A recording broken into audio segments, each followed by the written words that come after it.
ਪਿਆਰੇ ਬੱਚਿਓ, ਅੱਜ ਆਪਾਂ NTSC ਦੀ ਕਲਾਸ ਵਿੱਚ ਇੰਡੀਆ ਡਰੇਨੇਜ ਜਾਂ ਭਾਰਤ ਜਲ ਪ੍ਰਵਾਹ ਲੈਸਨ ਨੂੰ ਕਰਾਂਗੇ।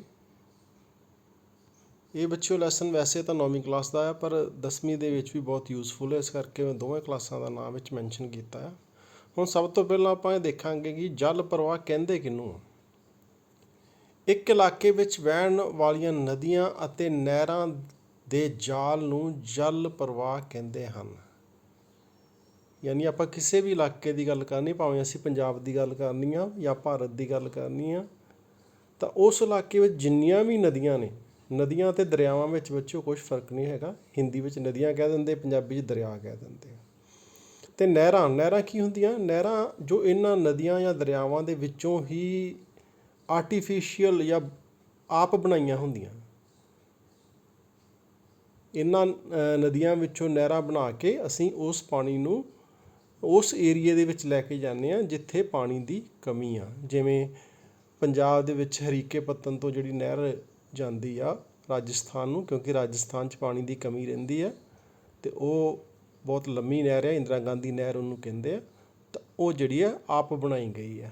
ਜਿਹੜੇ ਨਦੀ ਅਤੇ ਦਰਿਆ ਆ ਉਹ ਕੁਦਰਤ ਵੱਲੋਂ ਆਪਣੇ ਆਪ ਬਣਾਏ ਜਾਂਦੇ ਆ।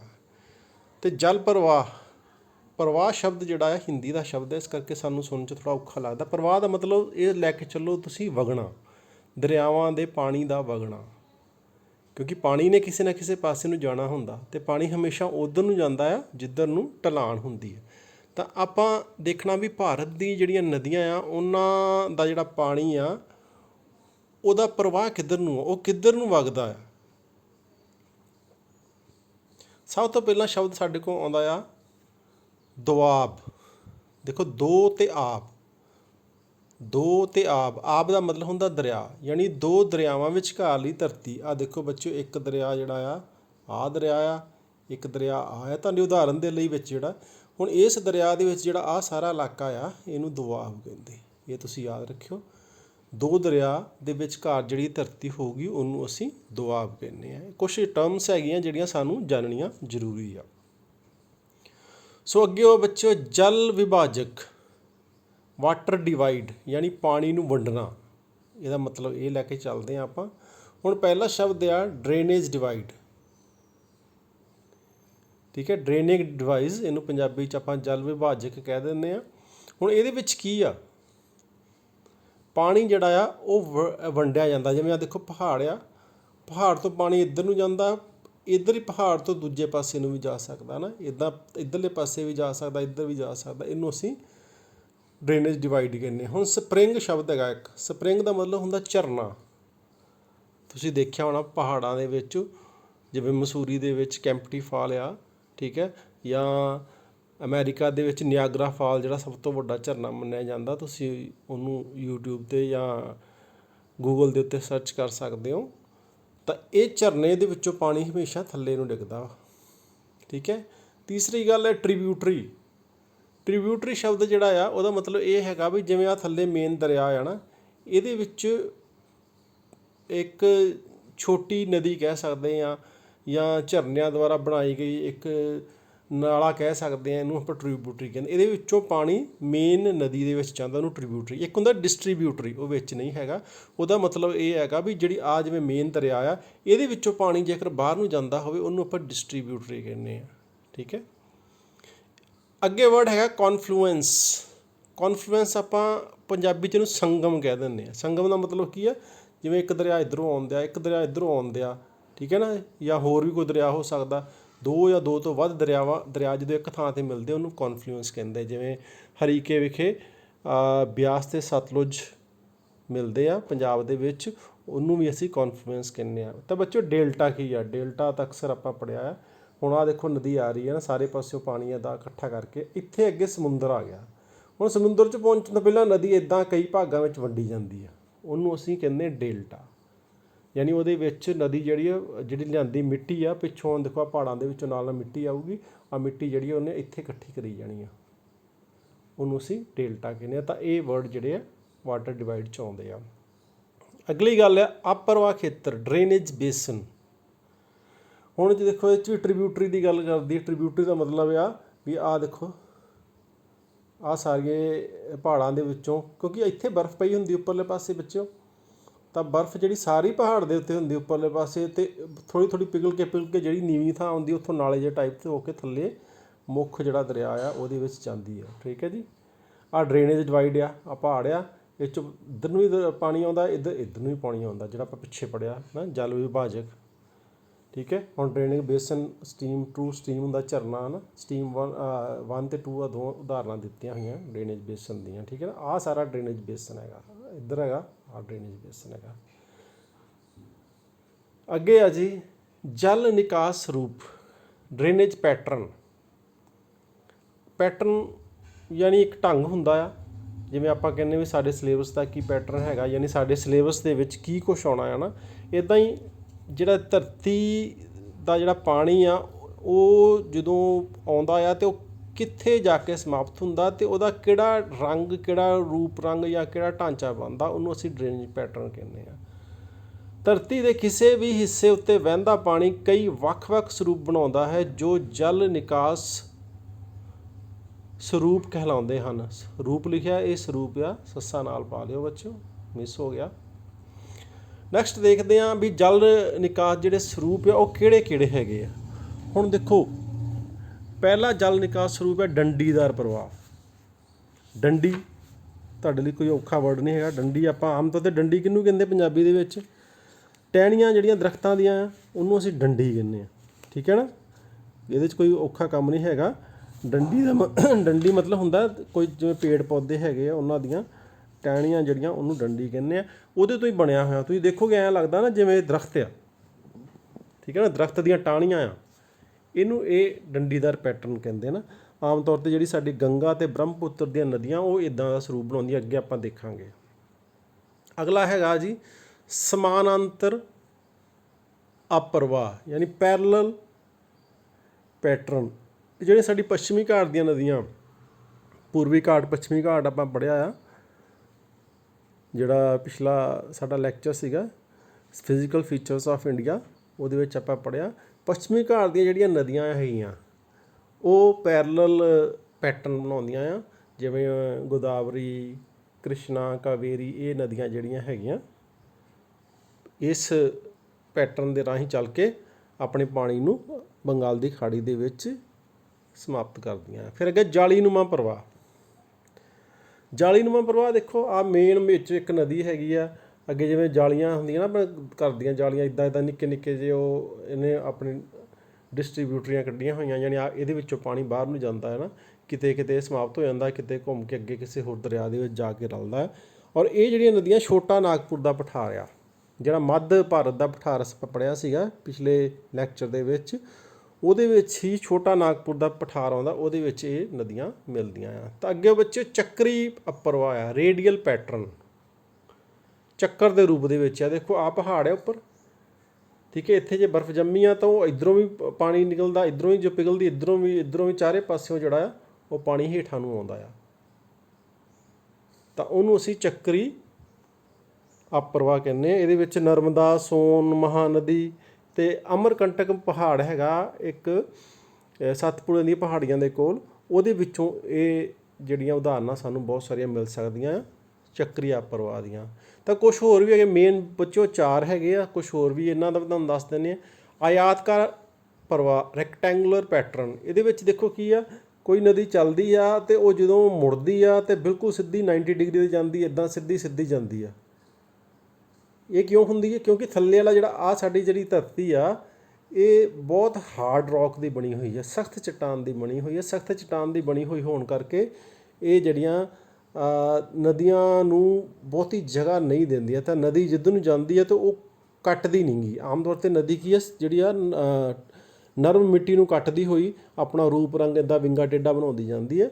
ਪਰ ਅਸਲ ਦੇ ਵਿੱਚ ਇੱਥੇ ਸਖਤ ਚੱਟਾਨਾਂ ਆ, ਤਾਂ ਇਸ ਜਿੱਧਰ ਨੂੰ ਨਦੀ ਚੱਲਦੀ ਆ ਉਹ ਸਿੱਧੀ ਚੱਲਦੀ ਆ। ਇਹਨੂੰ ਅਸੀਂ ਰੈਕਟੈਂਗੂਲਰ ਪੈਟਰਨ ਕਹਿੰਦੇ ਹਾਂ। ਅਤੇ ਲਾਸਟ ਸਾਡਾ ਹੈਗਾ ਡੀ ਅਰੇਂਜ ਪੈਟਰਨ, ਵਿਸ਼ਿਪਤ ਅਪਰਵਾਹ। ਡੀ ਅਰੇਂਜ ਮਤਲਬ ਅਰੇਂਜ ਨਹੀਂ ਹੁੰਦਾ, ਮਤਲਬ ਕਿਸੇ ਪਾਸੇ ਨੂੰ ਇਹਦਾ ਕੋਈ ਪੈਟਰਨ ਨਹੀਂ ਹੈਗਾ। ਨਦੀ ਦਾ ਜਿੱਧਰ ਨੂੰ ਜੀ ਕਰੇ ਇਹ ਉੱਧਰ ਨੂੰ ਚੱਲ ਪੈਂਦੀ ਆ। ਇਹਨੂੰ ਅਸੀਂ ਕਹਿੰਦੇ ਹਾਂ ਡੀ ਅਰੇਂਜ ਪੈਟਰਨ। ਤਾਂ ਇਹ 6 ਤਰ੍ਹਾਂ ਦੇ ਪੈਟਰਨ ਸਾਡੇ ਕੋਲ ਢੰਗ ਹੈ ਜਿਹਦੇ ਰਾਹੀਂ ਜਿਹੜੀਆਂ ਨਦੀਆਂ ਆ ਉਹ ਆਪਣੇ ਪਾਣੀ ਨੂੰ ਜਾ ਕੇ ਸਮੁੰਦਰ ਦੇ ਵਿੱਚ ਸਿੱਟਦੀਆਂ। ਕਈ ਤਰੀਕੇ, ਕਈ ਨਦੀਆਂ ਜਿਹੜੀਆਂ ਅੱਗੇ ਤੱਕ ਐਂਡ ਤੱਕ ਪਹੁੰਚਦੀਆਂ ਵੀ ਨਹੀਂ ਹੈਗੀਆਂ, ਰਸਤੇ ਵਿੱਚ ਹੀ ਖਤਮ ਹੋ ਜਾਂਦੀਆਂ। ਜਿਵੇਂ ਪੰਜਾਬ ਦੀ ਜਿਹੜੀ ਘੱਗਰ ਦਰਿਆ ਹੈਗਾ, ਇਹ ਸ਼ਿਵਾਲਿਕ ਦੀਆਂ ਪਹਾੜੀਆਂ ਤੋਂ ਚੱਲਦਾ ਆ, ਅਤੇ ਇਹ ਜਿਹੜਾ ਆ ਇੱਥੇ ਹੀ ਸਮਾਪਤ ਹੋ ਜਾਂਦਾ ਆ। ਕਿਉਂਕਿ ਜਦੋਂ ਮੌਸਮੀ ਦਰਿਆ ਹੈਗਾ, ਜਦੋਂ ਬਰਸਾਤਾਂ ਦੇ ਦੌਰਾਨ ਸ਼ਿਵਾਲਿਕ ਦੀਆਂ ਪਹਾੜੀਆਂ ਤੋਂ ਪਾਣੀ ਹੇਠਾਂ ਆਉਂਦਾ ਆ, ਉਹ ਪਾਣੀ ਘੱਗਰ ਦਰਿਆ ਦੇ ਰਾਹੀਂ ਜਿਹੜਾ ਅੱਗੇ ਚੱਲਦਾ। ਅੱਗੇ ਇਹਦੇ ਬਾਰੇ ਆਪਾਂ ਪੜ੍ਹਾਂਗੇ। ਤਾਂ ਇੱਦਾਂ ਦਾ ਜਿਹੜਾ ਸਿਸਟਮ ਹੈਗਾ ਆ। ਅੱਗੇ ਆਪਾਂ ਜਿਹੜਾ ਮੇਨ ਸਾਡਾ ਕੰਮ ਹੈਗਾ ਉਹ ਆ ਭਾਰਤ ਦੇ ਨਦੀ ਤੰਤਰ ਦੀ ਵੰਡ। ਨਦੀ ਤੰਤਰ ਮਤਲਬ ਨਦੀਆਂ ਜਿੰਨੀਆਂ ਭਾਰਤ ਦੀਆਂ ਹੈਗੀਆਂ ਉਹਨਾਂ ਨੂੰ ਆਪਾਂ ਕੁਛ ਹਿੱਸਿਆਂ ਵਿੱਚ ਵੰਡਿਆ ਹੋਇਆ ਸਮਝਣ ਦੇ ਲਈ ਨਾ। ਤਾਂ ਪਹਿਲਾ ਹੈਗਾ ਹਿਮਾਲਯ ਦੀਆਂ ਪਹਾੜੀਆਂ, ਦੂਜਾ ਪ੍ਰਾਇਦੀਪੀ ਨਦੀ ਤੰਤਰ, ਤੀਜਾ ਤੱਟ ਦੀਆਂ ਨਦੀਆਂ, ਚੌਥਾ ਅੰਦਰੂਨੀ ਨਦੀ ਤੰਤਰ ਅਤੇ ਝੀਲਾਂ। ਦੇਖੋ ਆਪਾਂ ਪਿੱਛੇ ਵੀ ਪੜ੍ਹਿਆ ਸੀਗਾ ਹਿਮਾਲਯ ਪਰਬਤ ਬਾਰੇ, ਕਿਉਂਕਿ ਹਿਮਾਲਯ ਉੱਚਾ ਆ, ਉਹਦੇ ਤੋਂ ਬਹੁਤ ਸਾਰੀਆਂ ਨਦੀਆਂ ਥੱਲੇ ਨੂੰ ਆਉਂਦੀਆਂ। ਇੱਦਾਂ ਪ੍ਰਾਇਦੀਪੀ ਜਿਹੜੇ ਪਠਾਰ ਹੈਗੇ ਆ ਉਹਦੇ ਬਾਰੇ ਵੀ ਪੜ੍ਹਿਆ, ਕਿਉਂਕਿ ਉਹ ਹਿਮਾਲਯ ਜਿੰਨੇ ਤਾਂ ਉੱਚੇ ਨਹੀਂ ਹੈਗੇ, ਫਿਰ ਵੀ ਉਹ ਜਿਹੜੇ ਆ 1000 ਤੋਂ 2000 ਮੀਟਰ ਦੀ ਉਚਾਈ ਤੱਕ ਹੈਗੇ ਆ। ਅਤੇ ਉੱਥੇ ਵੀ ਜਿਹੜਾ ਆ ਪਾਣੀ ਬਰਸਾਤਾਂ ਦੇ, ਬਾਰਿਸ਼ਾਂ ਦੇ ਸਮੇਂ ਜਦੋਂ ਮਾਨਸੂਨ ਪਾਉਣਾ ਉੱਥੋਂ ਲੰਘਦੀਆਂ ਤਾਂ ਸਾਰੇ ਏਰੀਏ 'ਚ ਮੀਂਹ ਪਾਉਂਦੀਆਂ ਅਤੇ ਨਦੀਆਂ ਜਿਹੜੀਆਂ ਉੱਥੋਂ ਨਿਕਲਦੀਆਂ ਹਨ। ਠੀਕ ਹੈ ਜੀ। ਫਿਰ ਤੱਟ ਦੇ ਮੈਦਾਨ ਜਿਹੜੇ ਆਪਾਂ ਪੜ੍ਹੇ ਸੀ, ਪੂਰਬੀ ਤੱਟ ਅਤੇ ਪੱਛਮੀ ਤੱਟ, ਉੱਥੇ ਵੀ ਸਾਡੇ ਕੋਲ ਪਹਾੜੀਆਂ ਹੈਗੀਆਂ। ਠੀਕ ਹੈ, ਉਹ ਵੀ ਜਿਹੜੀਆਂ ਉੱਚੋਂ ਜਿਹੜੀਆਂ ਨਦੀਆਂ ਨਿਕਲਦੀਆਂ ਉਹਦੇ ਬਾਰੇ ਵੀ ਆਪਾਂ ਜਾਣਕਾਰੀ ਲਵਾਂਗੇ। ਅੰਦਰੂਨੀ ਨਦੀ ਤੰਤਰ ਬਾਰੇ ਵੀ ਅਤੇ ਝੀਲਾਂ ਬਾਰੇ ਵੀ। ਇਹ 4 ਜਿਹੜੀਆਂ ਮੇਨ ਚੀਜ਼ਾਂ ਇਸ ਲੈਸਨ ਦੇ ਵਿੱਚ ਆਪਾਂ ਪੜ੍ਹਨੀਆਂ। ਬੱਚੋ ਇਸ ਤੋਂ ਪਹਿਲਾਂ ਕਿ ਸਾਨੂੰ ਇਹ ਪਤਾ ਲੱਗੇ ਵੀ ਕਿਹੜੀਆਂ ਨਦੀਆਂ ਕਿੱਧਰ ਨੂੰ ਜਾਂਦੀਆਂ ਆ, ਸਾਨੂੰ ਰਾਜਾਂ ਦੀ ਜਾਣਕਾਰੀ ਜ਼ਰੂਰ ਹੋਣੀ ਚਾਹੀਦੀ ਆ। ਰਾਜਾਂ ਦੀ ਜਾਣਕਾਰੀ ਮਤਲਬ ਵੀ ਕਿਹੜਾ ਰਾਜ ਕਿਹੜੀ ਜਗ੍ਹਾ ਦੇ ਉੱਤੇ ਆ। ਕਿਉਂਕਿ ਜਦੋਂ ਆਪਾਂ ਨਦੀ ਨੂੰ ਡਰਾ ਕਰਨਾ ਆ, ਨਦੀ ਨੂੰ ਦੇਖਣਾ ਆ, ਤਾਂ ਸਾਨੂੰ ਇਹ ਪਤਾ ਹੋਣਾ ਚਾਹੀਦਾ ਵੀ ਆਹ ਨਦੀ ਜਿਹੜੀ ਆ ਉੱਤਰਾਖੰਡ 'ਚੋਂ ਨਿਕਲੀ ਆ, ਆਹ ਹਿਮਾਚਲ 'ਚੋਂ ਨਿਕਲੀ ਆ, ਆਹ ਜੰਮੂ ਕਸ਼ਮੀਰ 'ਚੋਂ ਨਿਕਲੀ ਆ, ਅਤੇ ਉੱਥੋਂ ਹੁੰਦੀ ਹੋਈ ਉਹ ਜਿਹੜੀ ਅੱਗਿਓਂ ਉੱਤਰ ਪ੍ਰਦੇਸ਼ ਗਈ ਆ, ਬਿਹਾਰ ਗਈ ਆ, ਪੱਛਮੀ ਬੰਗਾਲ ਗਈ ਆ। ਅਤੇ ਉਹ ਸਾਨੂੰ ਉਦੋਂ ਹੀ ਪਤਾ ਲੱਗੂਗਾ ਜਦੋਂ ਸਾਨੂੰ ਇਹ ਪਤਾ ਹੋਊਗਾ ਵੀ ਉੱਤਰ ਪ੍ਰਦੇਸ਼ ਕਿੱਥੇ ਆ, ਮੱਧ ਪ੍ਰਦੇਸ਼ ਕਿੱਥੇ ਆ, ਰਾਜਸਥਾਨ ਕਿੱਥੇ ਆ। ਯਾਨੀ ਸਾਡੇ ਭਾਰਤ ਦੇ ਨਕਸ਼ੇ ਵਿੱਚ ਇਹ ਜਿਹੜੀਆਂ ਜਗ੍ਹਾਵਾਂ ਆ ਇਹ ਕਿੱਥੇ ਕਿੱਥੇ ਆ। ਇਸ ਦੇ ਲਈ ਸਭ ਤੋਂ ਪਹਿਲਾ ਕੰਮ ਤੁਹਾਡਾ ਇਹ ਹੈ ਵੀ ਤੁਹਾਨੂੰ ਇਹ ਜਾਣਕਾਰੀ ਹੋਵੇ ਵੀ ਭਾਰਤ ਦੇ ਜਿਹੜੇ ਰਾਜ ਹੈਗੇ ਉਹ ਕਿਹੜੀ ਕਿਹੜੀ ਜਗ੍ਹਾ ਦੇ ਉੱਤੇ ਐਗਜ਼ਿਸਟ ਕਰਦੇ ਆ, ਕਿੱਥੇ ਕਿੱਥੇ ਹੈਗੇ ਆ। ਤਾਂ ਆਪਾਂ ਇੱਕ ਵਾਰੀ ਸਰਸਰੀ ਨਜ਼ਰ ਮਾਰ ਲੈਂਦੇ। ਪਹਿਲਾਂ ਮੈਂ ਅੱਧਾ ਨਕਸ਼ਾ ਲਿਆ ਆ, ਕਿਉਂਕਿ ਆਪਾਂ ਪਹਿਲਾਂ ਹਿਮਾਲਯ ਦੀਆਂ ਪਹਾੜੀਆਂ ਦੀ ਗੱਲ ਕਰਨੀ ਹੈ। ਉਹ ਸਾਰੀਆਂ ਇਸ ਖੇਤਰ 'ਚ ਆਉਣੀਆਂ, ਕਿਉਂਕਿ ਆਪਾਂ ਪਹਿਲਾਂ ਵੀ ਪੜ੍ਹਿਆ ਸੀਗਾ ਹਿਮਾਲਯ ਜਿਹੜਾ ਆ ਉਹ 2400 ਕਿਲੋਮੀਟਰ ਲੰਬਾ ਆ, ਅਤੇ ਆ ਜਿੱਥੇ ਜਿੱਥੇ ਪੁਆਇੰਟਰ ਚੱਲਦਾ ਪਿਆ ਆ ਇੰਨੇ ਏਰੀਏ ਵਿੱਚ ਹਿਮਾਲਯ ਆ। ਅਤੇ ਇੱਥੋਂ ਨਦੀਆਂ ਮੁੱਖ 3 ਨਦੀਆਂ ਨਿਕਲਦੀਆਂ, ਸਿੰਧ, ਗੰਗਾ ਅਤੇ ਬ੍ਰਹਮਪੁੱਤਰ। ਸਿੰਧ ਨਦੀ, ਗੰਗਾ ਨਦੀ ਅਤੇ ਬ੍ਰਹਮਪੁੱਤਰ ਨਦੀ, ਇਹ ਮੁੱਖ ਨਦੀਆਂ। ਇਹਦੇ ਨਾਲ ਸਹਾਇਕ ਨਦੀਆਂ ਬਹੁਤ ਸਾਰੀਆਂ, ਉਹਨਾਂ ਦੇ ਬਾਰੇ ਆਪਾਂ ਡਿਟੇਲ 'ਚ ਪੜ੍ਹਾਂਗੇ। ਪਰ ਉਸ ਤੋਂ ਪਹਿਲਾਂ ਸਾਨੂੰ ਰਾਜਾਂ ਦੇ ਬਾਰੇ ਪਤਾ ਹੋਣਾ ਚਾਹੀਦਾ। ਤਾਂ ਬੱਚਿਓ ਸਭ ਤੋਂ ਪਹਿਲਾਂ ਆਪਾਂ ਦੇਖਦੇ ਹਾਂ ਆਹ ਰਾਜ ਆ ਸਾਡੇ ਕੋਲ।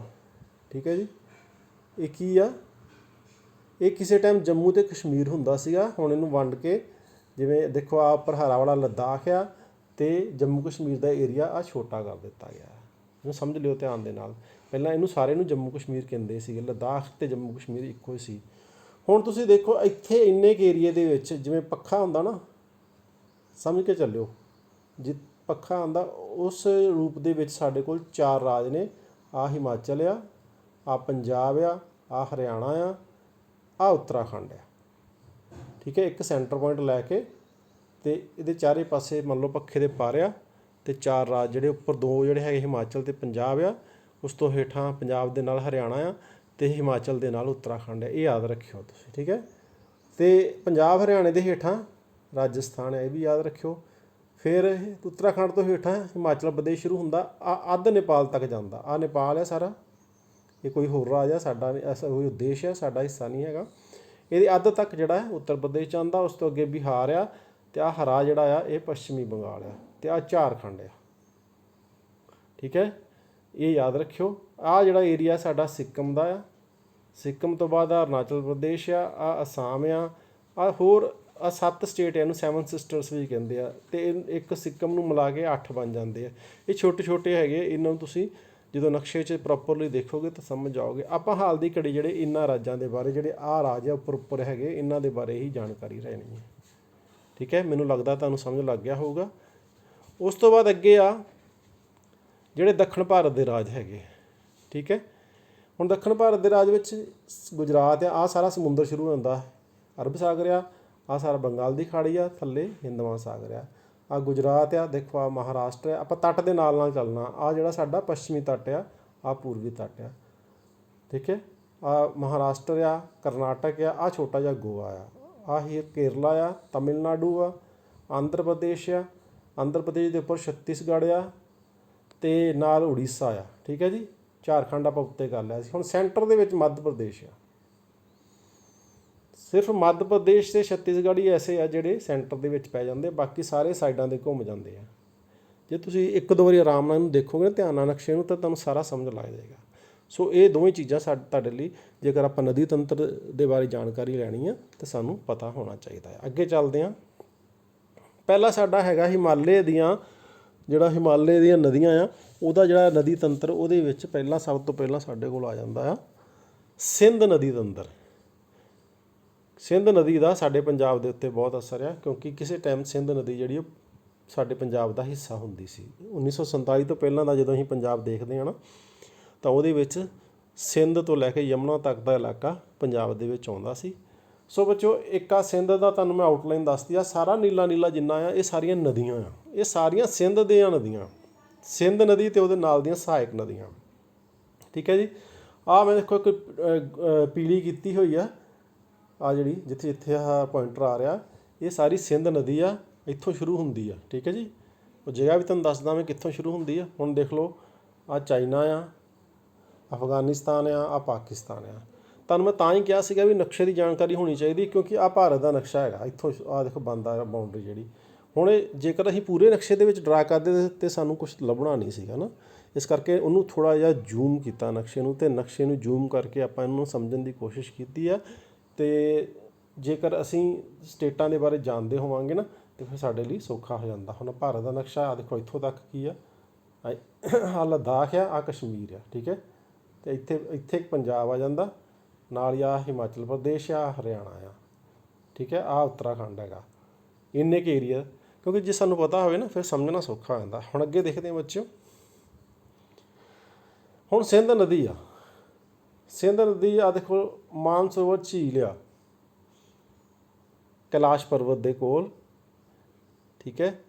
ਅਤੇ ਇੱਥੋਂ ਨਿਕਲਦੀ, ਇਹਦੇ ਲਾਗੇ ਇੱਕ ਗਲੇਸ਼ੀਅਰ ਆ, ਚੀਮਾ ਯੂੰਗਡੁੰਗ, ਉਹਦੇ ਵਿੱਚੋਂ ਬੋਖਰਸ਼ੂ ਨਾਂ ਦੀ ਜਗ੍ਹਾ ਹੈ। ਬੋਖਰਸ਼ੂ ਅੱਗੇ ਆਪਾਂ ਪੜ੍ਹਾਂਗੇ, ਤਾਂ ਲਿਖਿਆ ਸਲਾਈਡ ਦੇ ਵਿੱਚ, ਉੱਥੋਂ ਨੋਟ ਕਰ ਲਿਓ ਤੁਸੀਂ। ਇੱਥੋਂ ਨਿਕਲਦੀ ਆ ਦੇਖੋ, ਇੱਥੋਂ ਹੁੰਦੀ ਹੋਈ, ਇੱਥੋਂ ਫਿਰ ਇੰਡੀਆ 'ਚ ਐਂਟਰ ਕਰਦੀ ਆ, ਇੱਥੋਂ ਉੱਪਰੋਂ ਹੁੰਦੀ ਹੋਈ ਫਿਰ ਜਿਹੜਾ ਹੈਗਾ ਆ ਪਾਕ ਆਕੂਪਾਈਡ ਕਸ਼ਮੀਰ 'ਚੋਂ ਹੁੰਦੀ ਹੋਈ ਫਿਰ ਪਾਕਿਸਤਾਨ 'ਚ ਜਾ ਕੇ ਇੱਥੋਂ ਘੁੰਮਦੀ ਹੋਈ ਫਿਰ ਅਰਬ ਸਾਗਰ ਦੇ ਵਿੱਚ ਡਿੱਗਦੀ ਆ। ਇਹ ਸਿੰਧ ਦਰਿਆ ਆ। ਜੇ ਇਕੱਲਾ ਸਿੰਧ ਦਰਿਆ ਡਰਾ ਕਰਨਾ ਹੋਵੇ ਤਾਂ ਇਹ ਆ। ਹੁਣ ਇਹਦੇ ਬਾਰੇ ਅੱਗੇ ਜਾਣਕਾਰੀ ਲੈਂਦੇ ਹਾਂ। 5182 ਮੀਟਰ ਉੱਚਾ ਆ ਸਿੰਧ ਦਰਿਆ, ਜਿਹੜਾ 5182 ਮੀਟਰ ਉਚਾਈ 'ਤੇ ਜਿਹੜਾ ਮਾਨਸਰੋਵਰ ਦੇ ਕੋਲ ਬੋਖਰਸ਼ੂ ਨਾਂ ਦੀ ਜਗ੍ਹਾ ਆ, ਉੱਥੋਂ ਇਹਦਾ ਜਨਮ ਹੁੰਦਾ ਆ, ਠੀਕ ਹੈ। ਮਾਨਸਰੋਵਰ ਲੇਕ ਦੇ ਕੋਲੋਂ ਏਡੀ ਉਚਾਈ ਦੇ ਉੱਤੇ ਇੱਥੋਂ ਇਹਦਾ ਜਨਮ ਹੁੰਦਾ। ਜਨਮ ਕਿੱਦਾਂ ਹੁੰਦਾ? ਮਤਲਬ ਬੱਚੇ ਦੇਖੋ, ਬਰਫ਼ ਆ ਨਾ, ਅਤੇ ਉਹ ਬਰਫ਼ ਪਿਘਲਦੀ ਆ, ਅਤੇ ਉਸ ਬਰਫ਼ ਜਦੋਂ ਪਿਘਲਦੀ ਆ, ਤਾਂ ਉਹ ਢਲਾਨ ਦੇ ਰੂਪ ਵਿੱਚ ਇੱਕ ਪਾਸੇ ਨੂੰ ਵਹਿਣ ਲੱਗ ਪੈਂਦੀ ਹੈ। ਇੱਥੋਂ ਮਾਨਸਰੋਵਰ ਦੇ ਕੋਲੋਂ ਨਾ ਮੁੱਖ 3 ਦਰਿਆ ਨਿਕਲਦੇ ਆ। ਇੱਕ ਸਿੰਧ ਨਿਕਲਦਾ, ਇੱਕ ਸਤਲੁਜ ਨਿਕਲਦਾ, ਇੱਕ ਬ੍ਰਹਮਪੁੱਤਰ ਨਿਕਲਦਾ।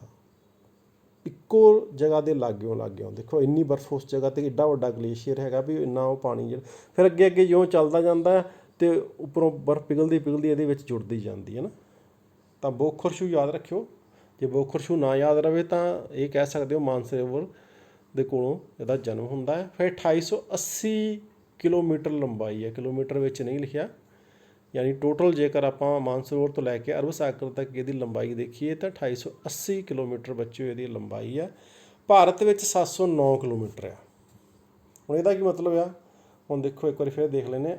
ਦੇਖੋ ਬੱਚਿਓ, ਇੱਥੋਂ ਲੈ ਕੇ ਸਾਰੀ ਐਂਡ ਤੱਕ, ਇੱਥੋਂ ਤੱਕ ਇਹਦੀ ਲੰਬਾਈ 2880 ਕਿਲੋਮੀਟਰ ਆ। ਅਤੇ ਭਾਰਤ ਵਿੱਚ ਇੱਥੋਂ ਸ਼ੁਰੂ ਹੁੰਦੀ ਆ ਅਤੇ ਇੱਥੋਂ ਹੋ ਕੇ ਇੱਥੇ ਮੁੱਕ ਜਾਂਦੀ ਆ, ਠੀਕ ਹੈ ਨਾ। ਇਹਦੇ 'ਚ ਵੀ ਕੰਟਰਾਡਿਕਸ਼ਨ ਹੈਗੀ ਆ। ਚੱਕਰ ਕੀ ਆ ਨਾ, ਦੇਖੋ ਆਹ ਜਿਹੜਾ ਏਰੀਆ ਨਾ, ਆਹ ਇੰਨਾ ਏਰੀਆ, ਇਹ ਪਾਕਿਸਤਾਨ ਨੇ ਕਬਜ਼ਾ ਕੀਤਾ ਹੋਇਆ ਕਸ਼ਮੀਰ ਦੇ ਉੱਤੇ। ਅਸੀਂ ਕਹਿੰਦੇ ਸਾਡਾ ਆ।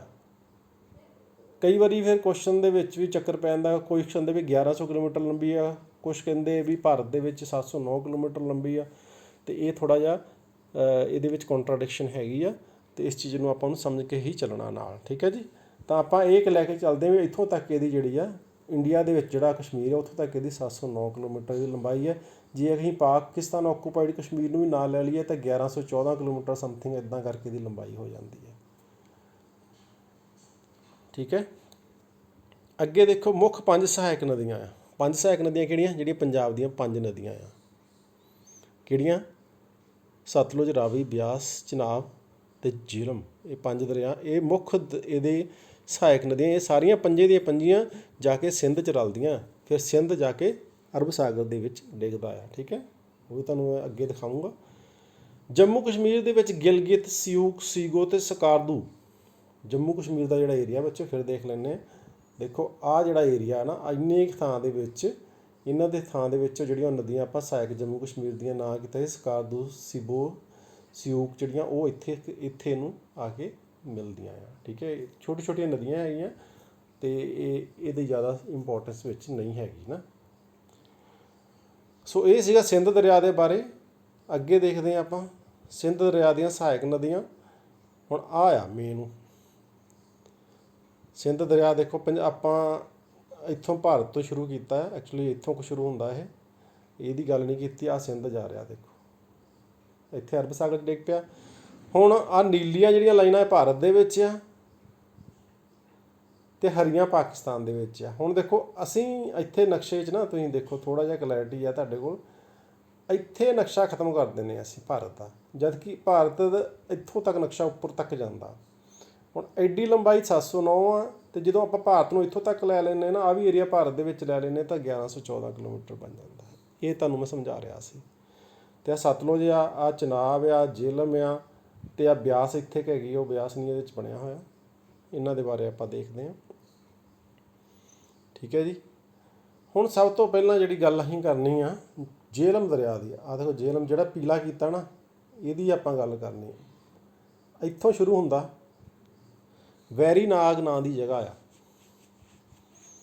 ਠੀਕ ਹੈ ਜੀ, ਜੰਮੂ ਕਸ਼ਮੀਰ ਦੇ ਵਿੱਚ ਵੈਰੀ ਨਾਗ ਨਾਂ ਦੀ ਜਗ੍ਹਾ ਆ, ਉੱਥੋਂ ਹੀ ਸ਼ੁਰੂ ਹੁੰਦਾ ਆ। ਫਿਰ ਅਨੰਤਨਾਗ 'ਚ ਜਾਂਦਾ, ਅਨੰਤਨਾਗ ਦੇ ਕੋਲ ਹੀ ਡਲ ਲੇਕ ਹੈ। ਡਲ ਲੇਕ ਬੱਚੇ ਤੁਸੀਂ ਸੁਣਿਆ ਹੋਣਾ, ਕਸ਼ਮੀਰ ਦੇ ਵਿੱਚ ਬਹੁਤ ਮਸ਼ਹੂਰ ਆ, ਬਹੁਤ ਸਾਰੇ ਲੋਕ ਹਰ ਸਾਲ ਉੱਥੇ ਜਾਂਦੇ ਆ।